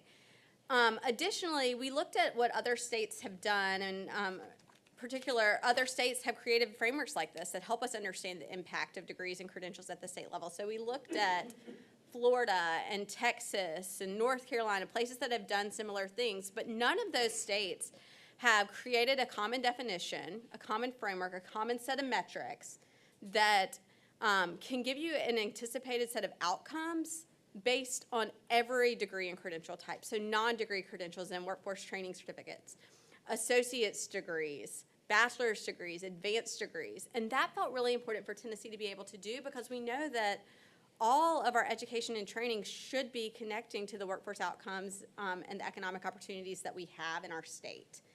And so we wanted that to be true. And so I'm about to share with you the framework that we aligned on, and there's a lot on this slide, and so I'm going to try to unpack it for you a little bit. But this is the framework that SCORE is recommending, a framework to measure the impact of degrees and credentials for all degree and credential types in Tennessee that connect to workforce opportunity. Wanted to have a minimum bar of impact that was really important to know about degrees and credentials, that the expectation should be that we should know if a degree or credential meets economic impact and opportunity in our state. And so we created not just that one bar, we created a tiered approach. So we labeled these stars, it can be labeled however you think about it, but a 3-tiered approach where there's a minimum bar of impact that you should expect from a degree or credential and an understanding of what the impact is beyond that as well. And as I mentioned, we didn't think it was enough to just look at one measure, but that we should look at multiple measures. So you'll see here 3 different measures that are considered in this framework. Annual earnings, and for this we worked with Martha Wetman, who's back here in the room, who was part of this, as well as the data teams at many other agencies to really align on what were some of these specific metrics that would be most informative in this framework. But we aligned on annual earnings 5 years after the completion of that degree or credential. What are the earnings that are expected from that degree or credential? We also looked at job outlook, and for job outlook, we were looking at what is the expected growth for careers that should be connected to that degree or credential. And so we were looking at annual job growth over a 10-year period, knowing that that changes year to year. We looked at over a 10-year period. We know the state average is 1.6%, so that's where we set the highest bar. But we also know that there are really in-demand fields that might not be growing as fast as others, so the tiers move backwards from there. And then finally, stackability. We know that a single degree or credential, particularly in today's world, is not the final destination, and that you want degrees and credentials that can stack towards other. And so for a credential that is not yet meeting the earnings and job outlook bar, it is important to know, is it stackable towards a degree or credential that is? And if it is, it should be considered a credential of impact. And so in creating this framework, we have created a lens that you can look at every single degree and credential in Tennessee through, or we aspire for you to be able to, and know if a credential falls into each of these tiers or does not fall at all. So for example, if I have a bachelor's degree in journalism, you would know that a journalism bachelor's degree falls into which category. It actually falls into a 1-star, if you wanted to know, for Tennessee. But you should be able to do that with every single credential, workforce training certificates, all the way through advanced degrees. We did some modeling with this. This modeling does not include every single degree and credential type because, as I'll mention in a moment, all of that information is not yet available. But when you look at the degrees and credentials that are offered by Tennessee TCATs, community colleges, and projections for states, four-year institutions, this is how the distribution of the credentials shakes out. So 25% of our credentials do not meet that minimum bar of impact using this framework. They do not meet the earnings and job outlook. So we have 25% of the credentials that we're offering as a state are not connected to the workforce and economic opportunities that our state has to offer. It doesn't mean students can't and shouldn't pursue those if they want to, but that's important for us to be aware of. From there, we know about 33% meet that first tier. 20% meet the second, and almost 22% meet the TriStar. Most of our industry credentials and associate's degrees are falling into mostly the, all degree types and credential types fall into the do not meet. However, for those that do meet this framework, the industry credentials and associate's degrees kind of fall and center in the first two categories. Bachelor's degrees spread across all three, and then your kind of far right category, the 3-star, is all bachelor's degrees and many in kind of science and STEM fields. And so I say that so that you can get a better sense of what this framework can show us. Things that don't meet the threshold: cosmetology degrees, bachelor's degrees in family and consumer science. But once you get into this, you can see across all different degree types that there's examples that do fall into it. And so when we created this framework, it was one thing to create the framework, but then how do you use it? And that's what I'm hoping this group can consider today and think about today. We think about several different applications for this framework at SCORE. And it is our hope that this is a framework that can be used by various partners across the state, but at the state level, as well as at the workforce training level, at the higher ed institution level, and even in the K-12 education level, to ensure that Tennesseans are earning degrees and credentials that connect to workforce opportunity in our state. We believe that it can be used to drive that alignment. Where there is a common definition, our recommendation would be that this is that common definition that can be used in all kind of decision-making and goal-setting processes as a state. We also think it can be used as a tool to drive and align resources and funding. We know that there are many different streams that support workforce training in our state, and we believe this is a framework that can ensure that our state's resources are going to the most impactful opportunities as a state. Target supports for Tennesseans in terms of advising and counseling and workforce advisement and training. This is a tool that can be used by Tennesseans in their own decision-making. And then as a talent development tool for industry, we had many industry partners who helped us in the development of this, and they see it as a clear tool to not only think about knowing and having confidence that they'll have the workforce needs that they require, but also as they think about co-creating and developing training and education opportunities to meet their workforce needs as well. So there are many ways and applications that this could be used, and in the report that you have, you'll see more detail on some of that as well. But as I mentioned, the aspiration and the hope of the group that we convened was that this is a framework that could be used across all degree and credential types in our state. However, there's some limitations to what we're able to do yet, and so I wanted to share that with you because these are also areas that we think there's great opportunity as a state to really lean into to ensure we have the most helpful and relevant information to drive our workforce connection opportunities between education and work. And so 3 key enhancements that we see there's opportunities for as a state. One is the information that I showed you, the modeling that I showed you, we feel very confident in, projections. However, what it does not show you is it is not using information that actually looks at Tennessean X earned this credential and now is earning these wages in this specific job. It's more projections, and it's what they should be.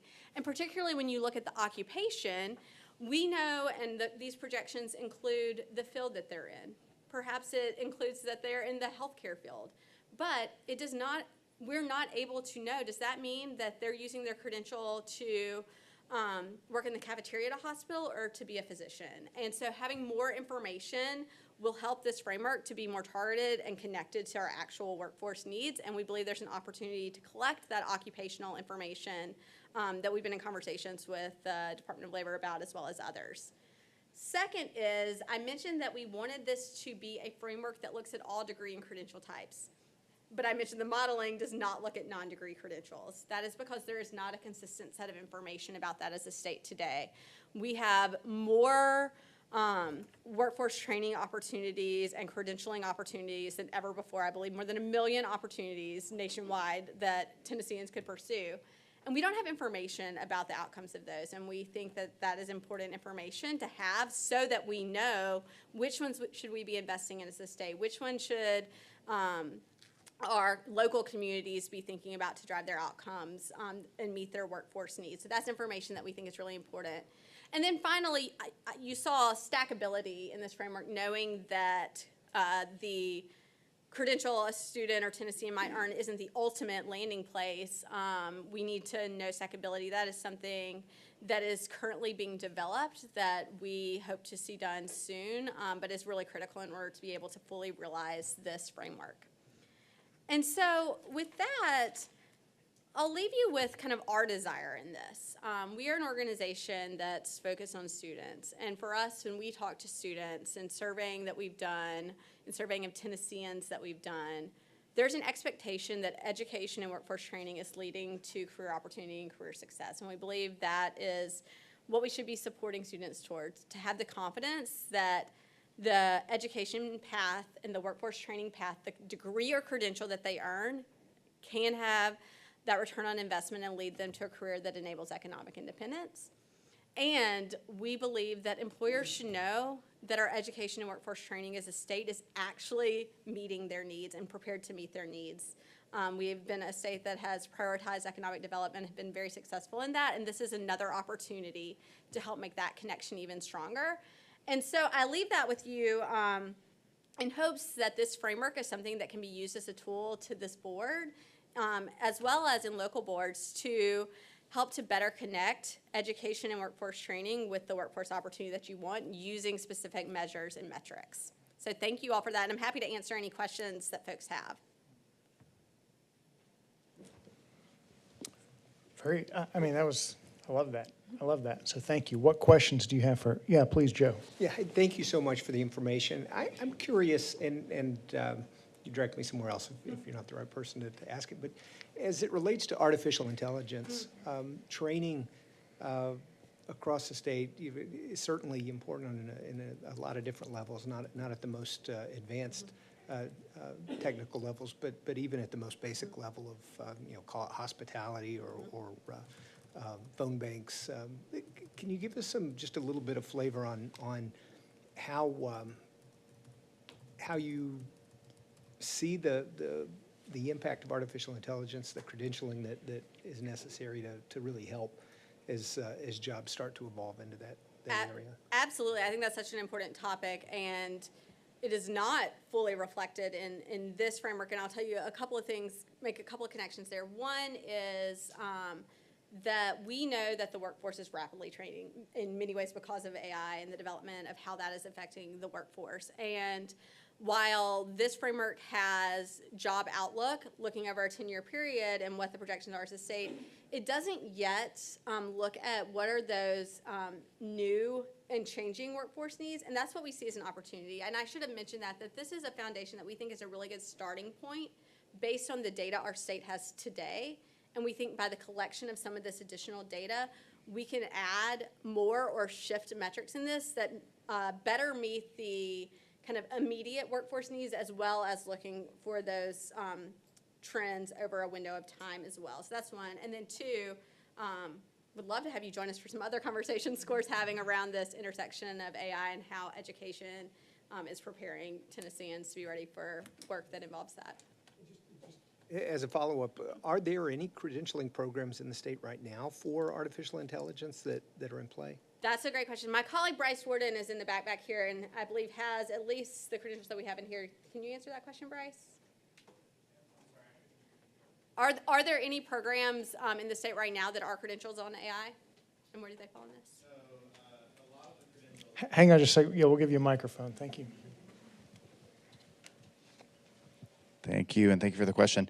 So a lot of the credentials, as Mary Cypress mentioned, that are in the 3-star bucket include a ton of our sciences, and so there you'll find a lot of the data science degrees, computer science degrees, and so I think that a lot of that machine learning that would be needed for AI would be included in that. But there's not, I do not believe it in the state currently, but others in the room might be able to address it. There are specific credential programs that are at least modeled in this.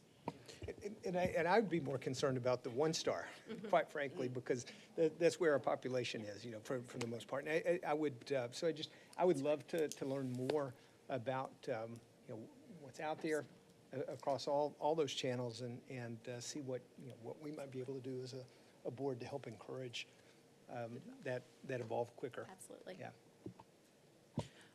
Mary Cypress, thank you.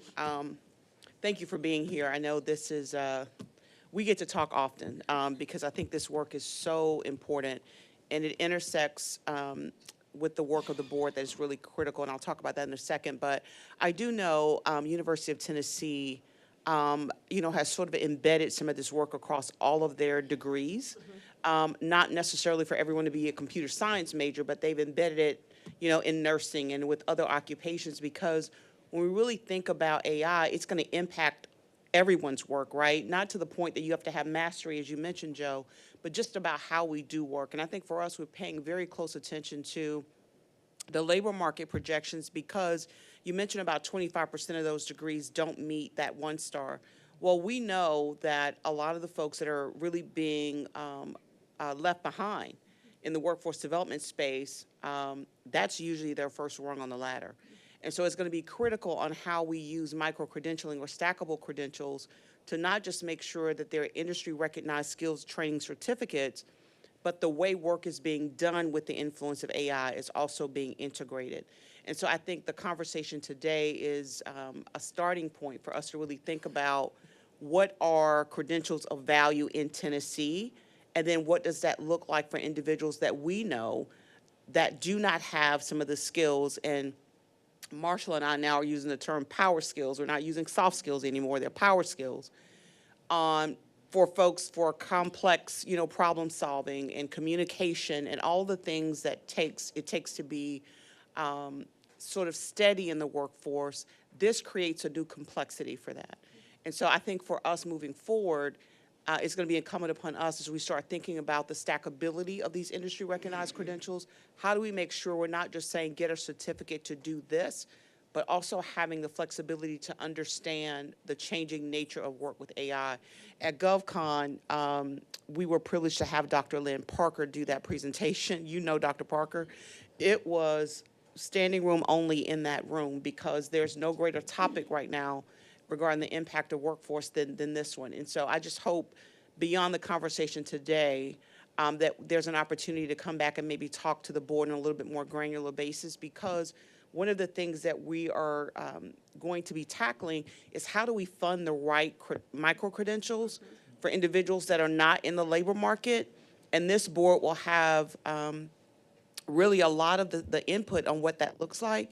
And so I think this may be one of those topics that will have to sort of be proximal to our work over the next several months. Yeah. So. Absolutely, and I appreciate that, and just really greatly value your leadership in this board's focus on that topic. That's a topic that's top of mind for us, and would love to keep the conversation going on that topic. Very good. Right. And I will leave you, you have a copy of the report, but if you'd like a digital copy, feel free to download it using this link. But thank you all for the time today. Excellent, excellent presentation. Thank you so much. Okay. We're now ready for the financial report. So, Brian, if you're ready, come on up and we'll hear what you have to tell us.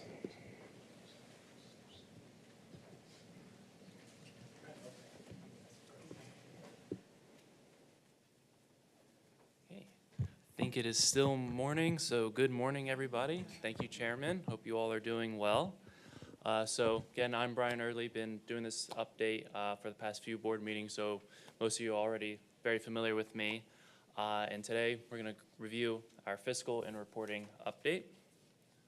So our overview will consist of fiscal review of our overall funding and expenditures to include workforce services, operations, adult education, vocational rehabilitation, and of course our performance review, which includes both federal measures and state measures. And then at the back of the presentation, there's attachments you can review to understand and better illustrate the performance and fiscal figures you're about to see. Okay. So, don't know why I got a little cut off there, but for our overall authorized funding and expenditures, as you can see, through Q1, we have an overall total authorized funding amount about $213 million. So that is a lot of funding for workforce development and workforce development initiatives. It may look like it's a drop from prior year with $286 million last fiscal year, but one thing to note with VR, as expenditures roll in, their authorized amount will get reported. So $20 million so far through Q1. By the end of the year, that might be projected to be around $80 million. So our total authorized funding by the end of this fiscal year will be very consistent with the past 2 years. And then in terms of expenditures through the first quarter, $43.5 million. Again, maybe a little low, but historically speaking, Q1 is our slowest quarter. Class necessarily isn't in session, training opportunities aren't in session, so fall, spring semesters, when they hit, there's a lot of training expenses that happen in those months. So Q2, you should see an increase, and then definitely by next Q4, we definitely feel we'll be in consistent spending levels compared to prior year. And then in terms of funding allocations and expenditures for workforce services grants, overall, the total funding is $169 million, very consistent to what it was in the past year, $168, and then 2 years ago in fiscal year 2023 it was $157 million. So we're starting to see a steady climb to invest in workforce development with workforce services grants, and a lot of that does come from supplemental funding from the state legislature and other opportunities, such as apprenticeship, reentry, and our rural healthcare initiative, which I can briefly touch on in a moment. Also, in terms of expenditures, again, $20.5 million through Q1. Q1 tends to be our slowest quarter, so we do anticipate seeing that increase pretty dramatically in the next few quarters. One of the challenges we have noted with workforce services is a rising cost to administer the grant. So 2 years ago, our program administration was about $39 million. Last year was about 41.9, about $42 million. Prior years, that used to be $32 and $33 million. a lot of that's attributed to rising costs, inflation, brick and mortar costs as well, and then a lot of investment in the state to improve salaries and promote equity in pay with state employees. So one of the opportunities we are doing in order to combat rising cost to administer the programs is to be more strategic in how we promote outreach. We want to invest less in brick and mortar, invest more in participants. I know Amy previously talked about the AJC redesign, so how can we better leverage existing resources to meet the participants where they are with the limited funding we can spend on staff and other internal costs. As a breakdown of other funding, so one of the initiatives the past several years here at the Department of Labor is to find discretionary methods to invest in workforce development. So as you can see from FY23 through FY25, we've invested a lot in apprenticeship programs, justice-involved programs, which is our reentry notated programs, rural healthcare initiative, and then the TYEP program. So the rural healthcare initiative is a big one that was invested this year. It's about $6.3 million investment. There's a lot of interest in that program. We expect to issue contracts out in the spring, full steam ahead next fiscal year with a lot of that activity. There's a lot of interest that's been generated with that program. So we do anticipate a lot of activity going on to the next few years. And one positive with that is it's potentially a recurring grant through FY 2029 through legislative approval. So we can see a recurring investment year after year. So it'd be $6 to $8 million year after year for the next 4 to 5 years. So it's really exciting. There's a huge push to invest in our rural communities, so we intend to continue to do that. Next, for our adult education program. So one of the things that we've noted from our federal funds is our federal funds have been relatively stagnant in how much we've been receiving the past several years. So this 3-year trend shows that for adult education programs, what we see is roughly $12.5 to $13.5 million the past few years, with a hefty bit of carryover. One of the main fiscal goals that we've had that's been brought down to us from the federal government is to spend down the excess carryover we've had. Past 2 years, we've been spending or carrying over about $15.5 million year over year. We want to make sure we invest that into our communities. So what we've done working with our adult education division is last year we issued about $20 million in grants to agencies and educational institutions to provide adult education services. That brought down our carryover from 15 million to 10 million, so that's a 33% decrease in carryover, which is what we want to see. We want to see this funding being used. And then this year, we're also issuing another $20 million out to those local agencies and educational institutions to provide further adult education activities. So that's a multi-year goal. We're slowly building towards it to make sure that we have just only a little bit of carryover from year to year. We really want to make sure we're reinvesting into these communities. And then for vocational rehabilitation, as I mentioned earlier, as the funding is expended, we report the authorized funding equal to that expenditure. So that's what you're seeing as the $20.2 million through Q1. However, in terms of projection through the year, at the end of the year, we do anticipate those projections to be back to normal levels between FY23 and FY24. So there isn't necessarily a drop in services or expenditures. It should definitely level out by the end of the year. So we don't anticipate any issues in terms of vocational rehabilitation expenditures this year. Okay. And then in terms of federal performance measures, so Q4 total enrollments for WIO Title I continue a declining trend in participation. So that's something that's been noted in the past several board meetings, that we've seen less and less participation from Title I perspective. A lot of that is coupled and correlated to the fact that we've seen a decrease in Title I activities over the past several years, also the rising cost to administer their programs. However, in addition to that, our Wagner-Peiser enrollments have seen a pretty significant increase in that same time period. So one of the things that we've been focusing on with our 2 flagship programs, Title I and Title III Wagner-Peiser, is to make sure that there's better cohesiveness between the two, and we've actually seen a pretty significant increase with Wagner-Peiser. as notated on the next slide. So with Wagner Pizer at the beginning of the year, we've only had about 32,000 enrollments, total enrollments for that quarter. By the end of the year, it was 38,720. That's actually an 18% increase from quarter 4 to quarter 1. So a lot of the strategies you've heard about with emphasis on Wagner Pizer and conducting outreach, you're starting to see dividends there to see more focus on that program. We want to make sure that individuals who are eligible for the program, which are most individuals, they get the job search, the resume assistance, all the things they need to prepare them for the workforce, and then also try to couple them with the other programs in the one-stop system, like our Title I programs, adult education programs, SNAP ENT, and other programs that exist in the AJC network. In terms of quarter 1 for this program year, that data will be available in about mid-November, so within the next 2 weeks. So for the next board meeting, February 28th, you should certainly have that data there so you can start seeing the trend and what it's going to look like and potential projections for this program year. And then this is the attachment for our federal performance measures that Ryan Allen and his team, Assistant Commissioner Wired, put together each quarter. These are federal performance measures that have to be met. Tennessee is a high performer in terms of federal performance. We always meet the mark. We are actually passing and succeeding in all of our stated goals. The one outlier there is the credential attainment that's in yellow, 68.1% for the dislocated worker program. We are still passing that because in terms to pass, you just have to meet 90% of your stated goal.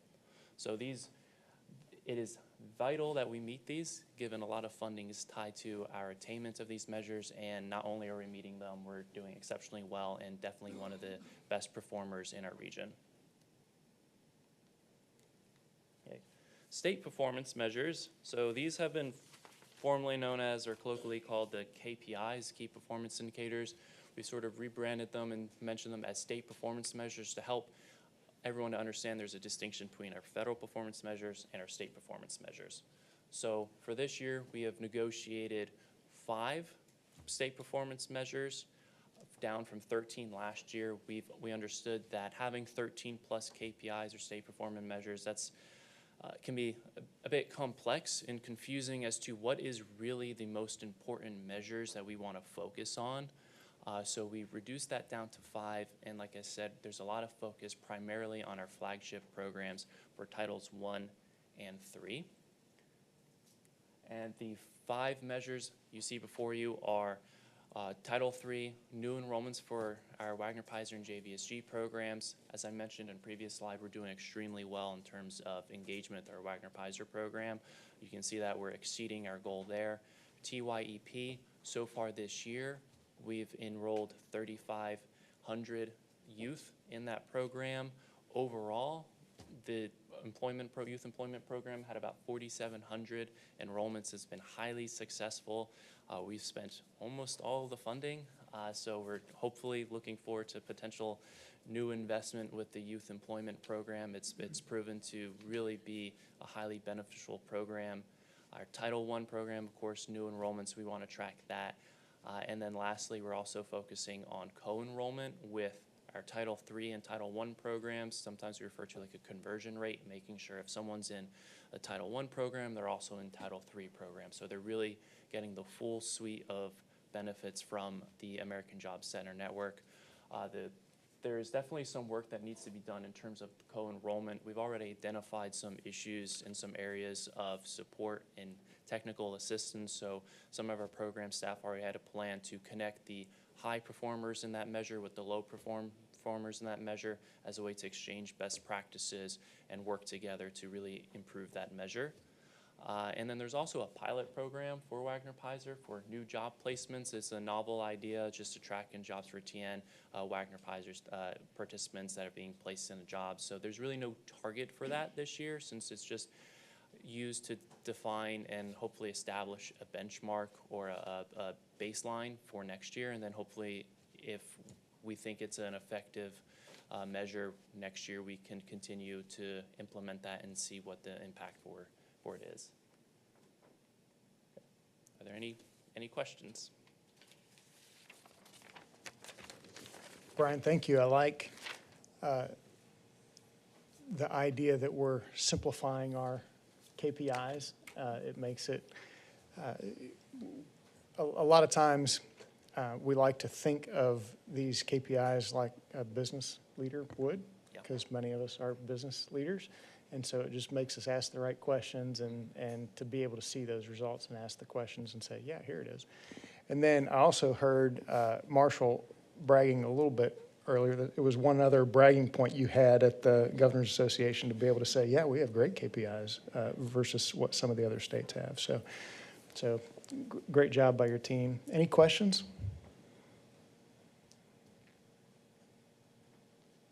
Okay, very good. Thank you. No questions are good questions. Yeah, that's good.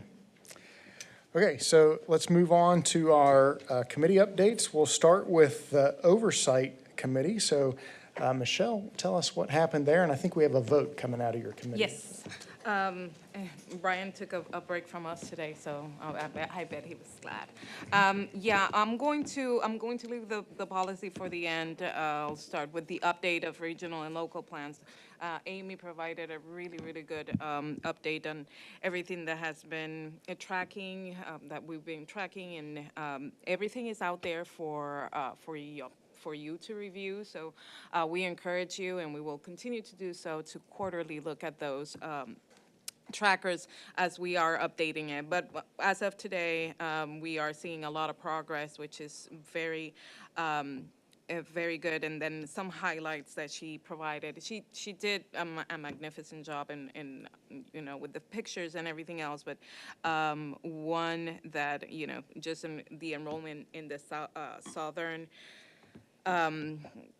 area with the enrollment of youth, I thought that was super significant. So I wanted to ensure that we talked about it. So we went into the data follow-up, so for a couple of other meetings, we've been asking the programs just to provide a benchmark with other states that can provide us, where do we land in comparison with other states, surrounding states.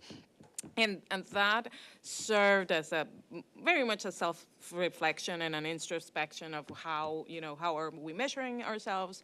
Not only that, but, what are some of those outcomes? And happy to say that, for example, from adult education, we have a lower cost of diploma. From assistant commissioner, we heard that the apprenticeship is very, very successful program. So we did receive all of that good nuggets that came from that, comparison. However, we do agree that we need to, continue that conversation with the other states, and be proactive in getting to those best practices and how we can do things better. A commissioner was there with us, and she proposed, looking into partnering, and we've talked about partnering throughout the whole entire meeting, and I think that it's the next step to do, and to go into those categorical outcomes, to be consistent into how we measure ourselves and how we can move that needle to excellence, right? Anything that you want to add on that, Commissioner? No, we're good. So, just going into that and reaching out to those states to get those best practices. And we had a lot of discussion on those. So we're looking forward to that. Then the last but not least, we're going to talk about the strategic policy. We for February, it's going to be a busy for us. So we are going to today to ask you for a vote in 4 policies that we want to rescind. We want to just move those to be guidance now. The recommendation from the Oversight Committee is, moving them to guidance. They will remain compliant. They will remain compliant in the processes and the procedures. It just provides more agility for the programs to move forward. So just moving into it, we will remain utilizing the processes and procedures within the guidance, but it's not going to be policy, so they can move they can move easier within one another, not have to wait every single time we have to motion, vote, et cetera, when the process is already there. So we do have a recommendation is to rescind 4 policies, and if we have a good vote, then that will be effective tomorrow. Amy wants to add something. Thank you, Michelle. I just wanted to add, and Jonathan, you may want to speak up here, but about the public memo and how we have addressed this publicly as far as the rescinding of policies and acknowledging that that vote was going to occur, but the information will remain just transferred over to guidance. Absolutely. So regarding these 4 policies that we are putting forth for a vote to rescind, we actually sent out a public memo on October the 25th, just notifying the public and including board members and local board members that we would be putting this this vote before the full board today. They were given notice. We will have an opportunity for public comment. But if this vote does proceed and if it is approved today, we will remove the policies from our website. They will be converted to guidance and uploaded to the technical assistant page on our website. And then we will be sending out a memo, just an additional memo to all of our local boards and local areas, just for notifying them that this did go through and that these will be uploaded as guidance. So. I'm going to read what those policies are. Is the Senior Committee Service Employment Program Policy, the Auxiliary and Americans with Disabilities Act Policy, the Utilization of Work Readiness Certificates Policy, and the Youth Program Service Design Policy. This will be reissued as Workforce Services Guidance, and then today, and then effective tomorrow. So. If open to any questions. I have a question. Can you outline what the impact would be of making this a policy versus something that's just a guideline? Yeah, go ahead, Amy. Absolutely. We discussed this in oversight.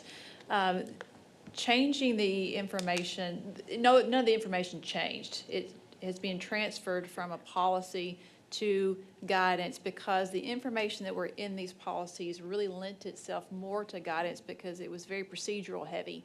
And we're trying to move this board to a place where our policies discuss our strategy, right? And really set that framework and inform our decisions versus procedural steps and guidelines really lie more in guidance. The other thing that you benefit from here is that anytime we need to make a change in our procedure, our guidance, or whatever, now Workforce Services can make that quick change, reissue the guidance, rather than having to go into policy protocol and bring it back through the board, which is a lengthy process. So it creates more agility internally, but the information is still there as guidance to our local workforce boards. Additionally, the information that is in there it still meets muster with our federal partners, so we are not losing any requirements federally or anything of that nature. It's just being transferred over to guidance. Yeah, Natalie, something that helped me was in May, we kind of, the marching orders were to review policies and understand where were areas of opportunity, and that those were flagged, like this is more guidance than policy, so let's make it what it is, basically. So that was helpful for me. I appreciate that clarity all around. Thank you. Any other questions before we vote? Jonathan, you want to tell what, make a recommendation on as far as any conflict of interest? Absolutely. Thank you, Chairman Berry. Just as a brief reminder, for purposes of conflict of interest, we would recommend that any board members who might also serve on local boards just to recuse themselves from matters involving policy. Okay. Oh, and Chairman Berry, can you also just make a brief announcement regarding if there's any public comment? Oh, yeah, please. If there is public comment, we'll accept that now. So if there's anyone out there who wants to make a comment based on the opportunity they have. Okay, seeing none, I'll ask for a motion to accept the recommendation of the Oversight Committee as presented. Chairman Barry, if we could just get those specific policies named in the motion for the record, please. Thank you. All right, for the Senior Community Service Employment Program Policy. All of them? Okay. Auxiliary and Americans with Disabilities Act policy, the Utilization of Work Readiness Certificates policy, and the Youth Program Service Design policy. Okay. Would anyone like to make that motion with those policies as presented? I will move, I'm on the committee, so I'm not sure if that's a conflict, but I'm No, happy to. that's make the fine. motion. Yes. A second? Second. Second. Thank you, Martha. Any further discussion? Okay, do we need to take a voice vote on this, or can we do ayes? I think you'll need a voice vote. There may be some who need to recuse themselves. Fair enough. So Eiler, can you take a voice vote for us? Natalie Alvarez, Aye. Martha Axford, Aye. Assistant Commissioner Jay Baker, Aye. Joe Baker, Aye. Tim Berry, Aye. Linda Botch, Aye. Charles Bryson, Aye. Billy Dykes, Aye. Michelle Falcone, Aye. Marshall Graves, Abstain.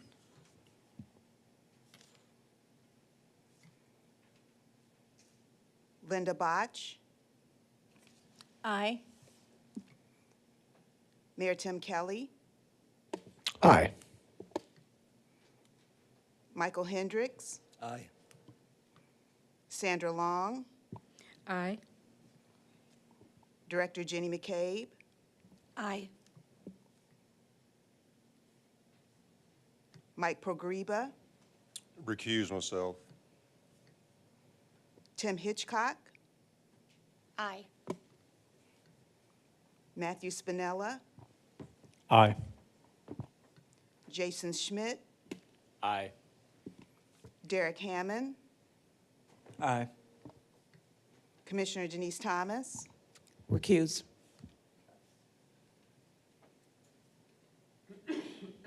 Ron Wade, Abstain. Assistant Commissioner Kevin Wright. Aye.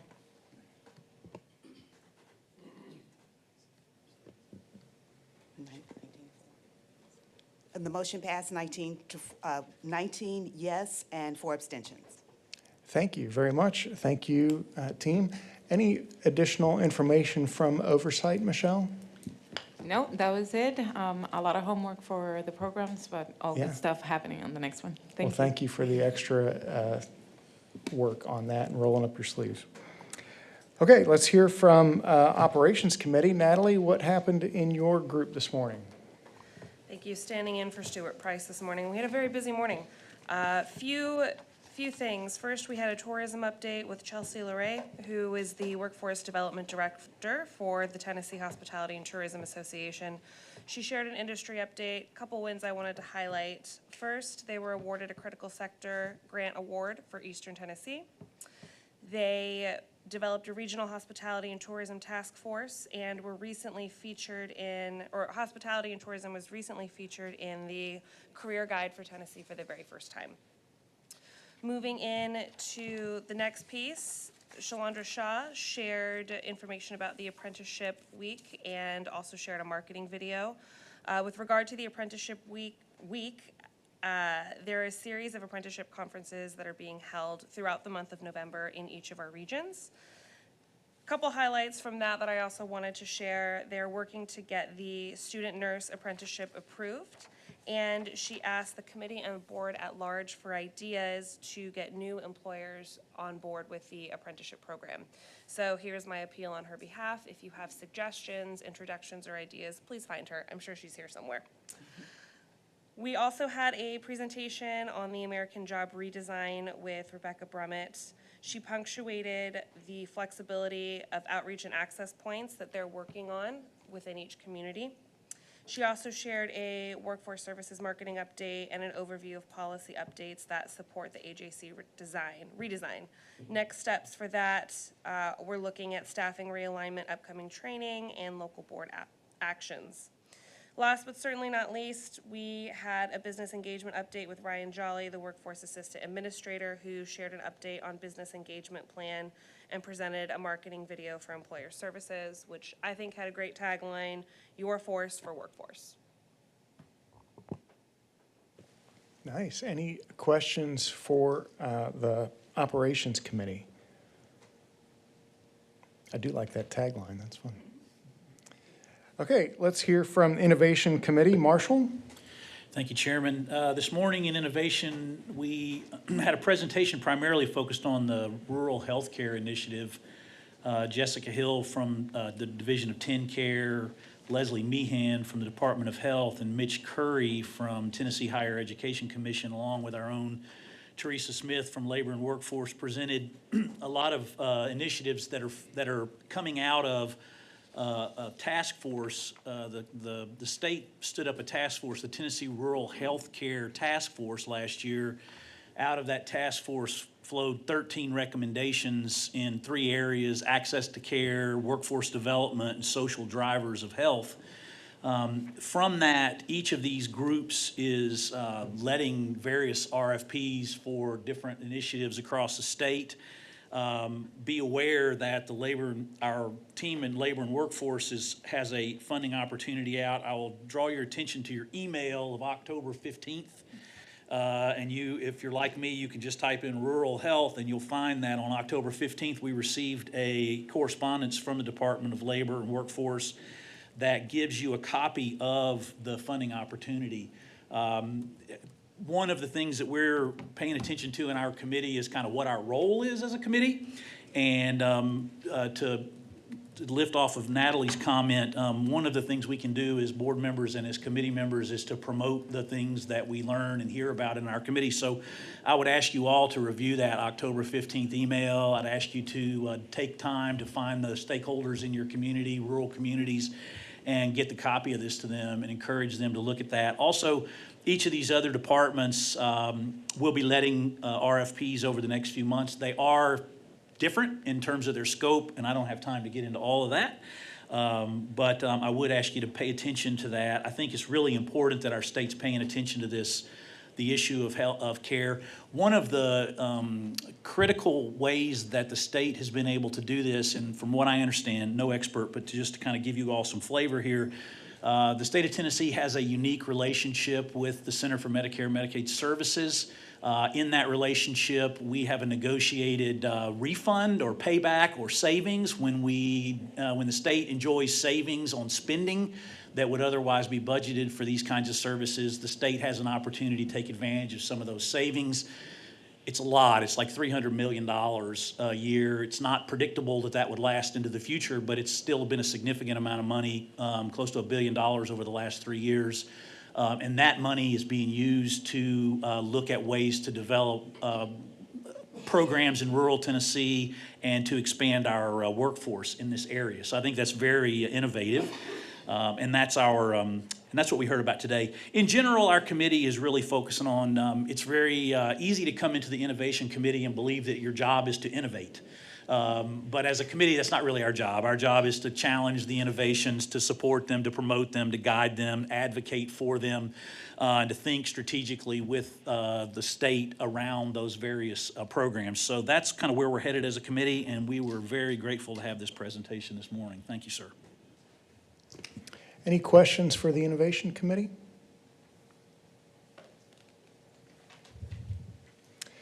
Very good. Well, it has been a very productive day. I hope everyone here is as energized as I am about the direction that Commissioner and Executive Director Mayberry are taking us. After they both spoke, I felt like, I was getting a little proud about our new roles. I felt we needed a bit of a, maybe a pep band and some cheerleaders, maybe a T-shirt cannon firing off into the board meeting to get us all energized for where we're headed and the new excitement we have. I hope that everyone will be able to participate in the strategy meeting coming up February 27th, and then subsequently our board meeting on February 28th. Any other comments or questions before we adjourn? Very good. Well, I hope everyone has a great Thanksgiving. Do I have a motion to adjourn the meeting? Thank you, Kevin. And a second, I'm going to assume just put everybody down for second, and we'll call the meeting adjourned. Thank you so much.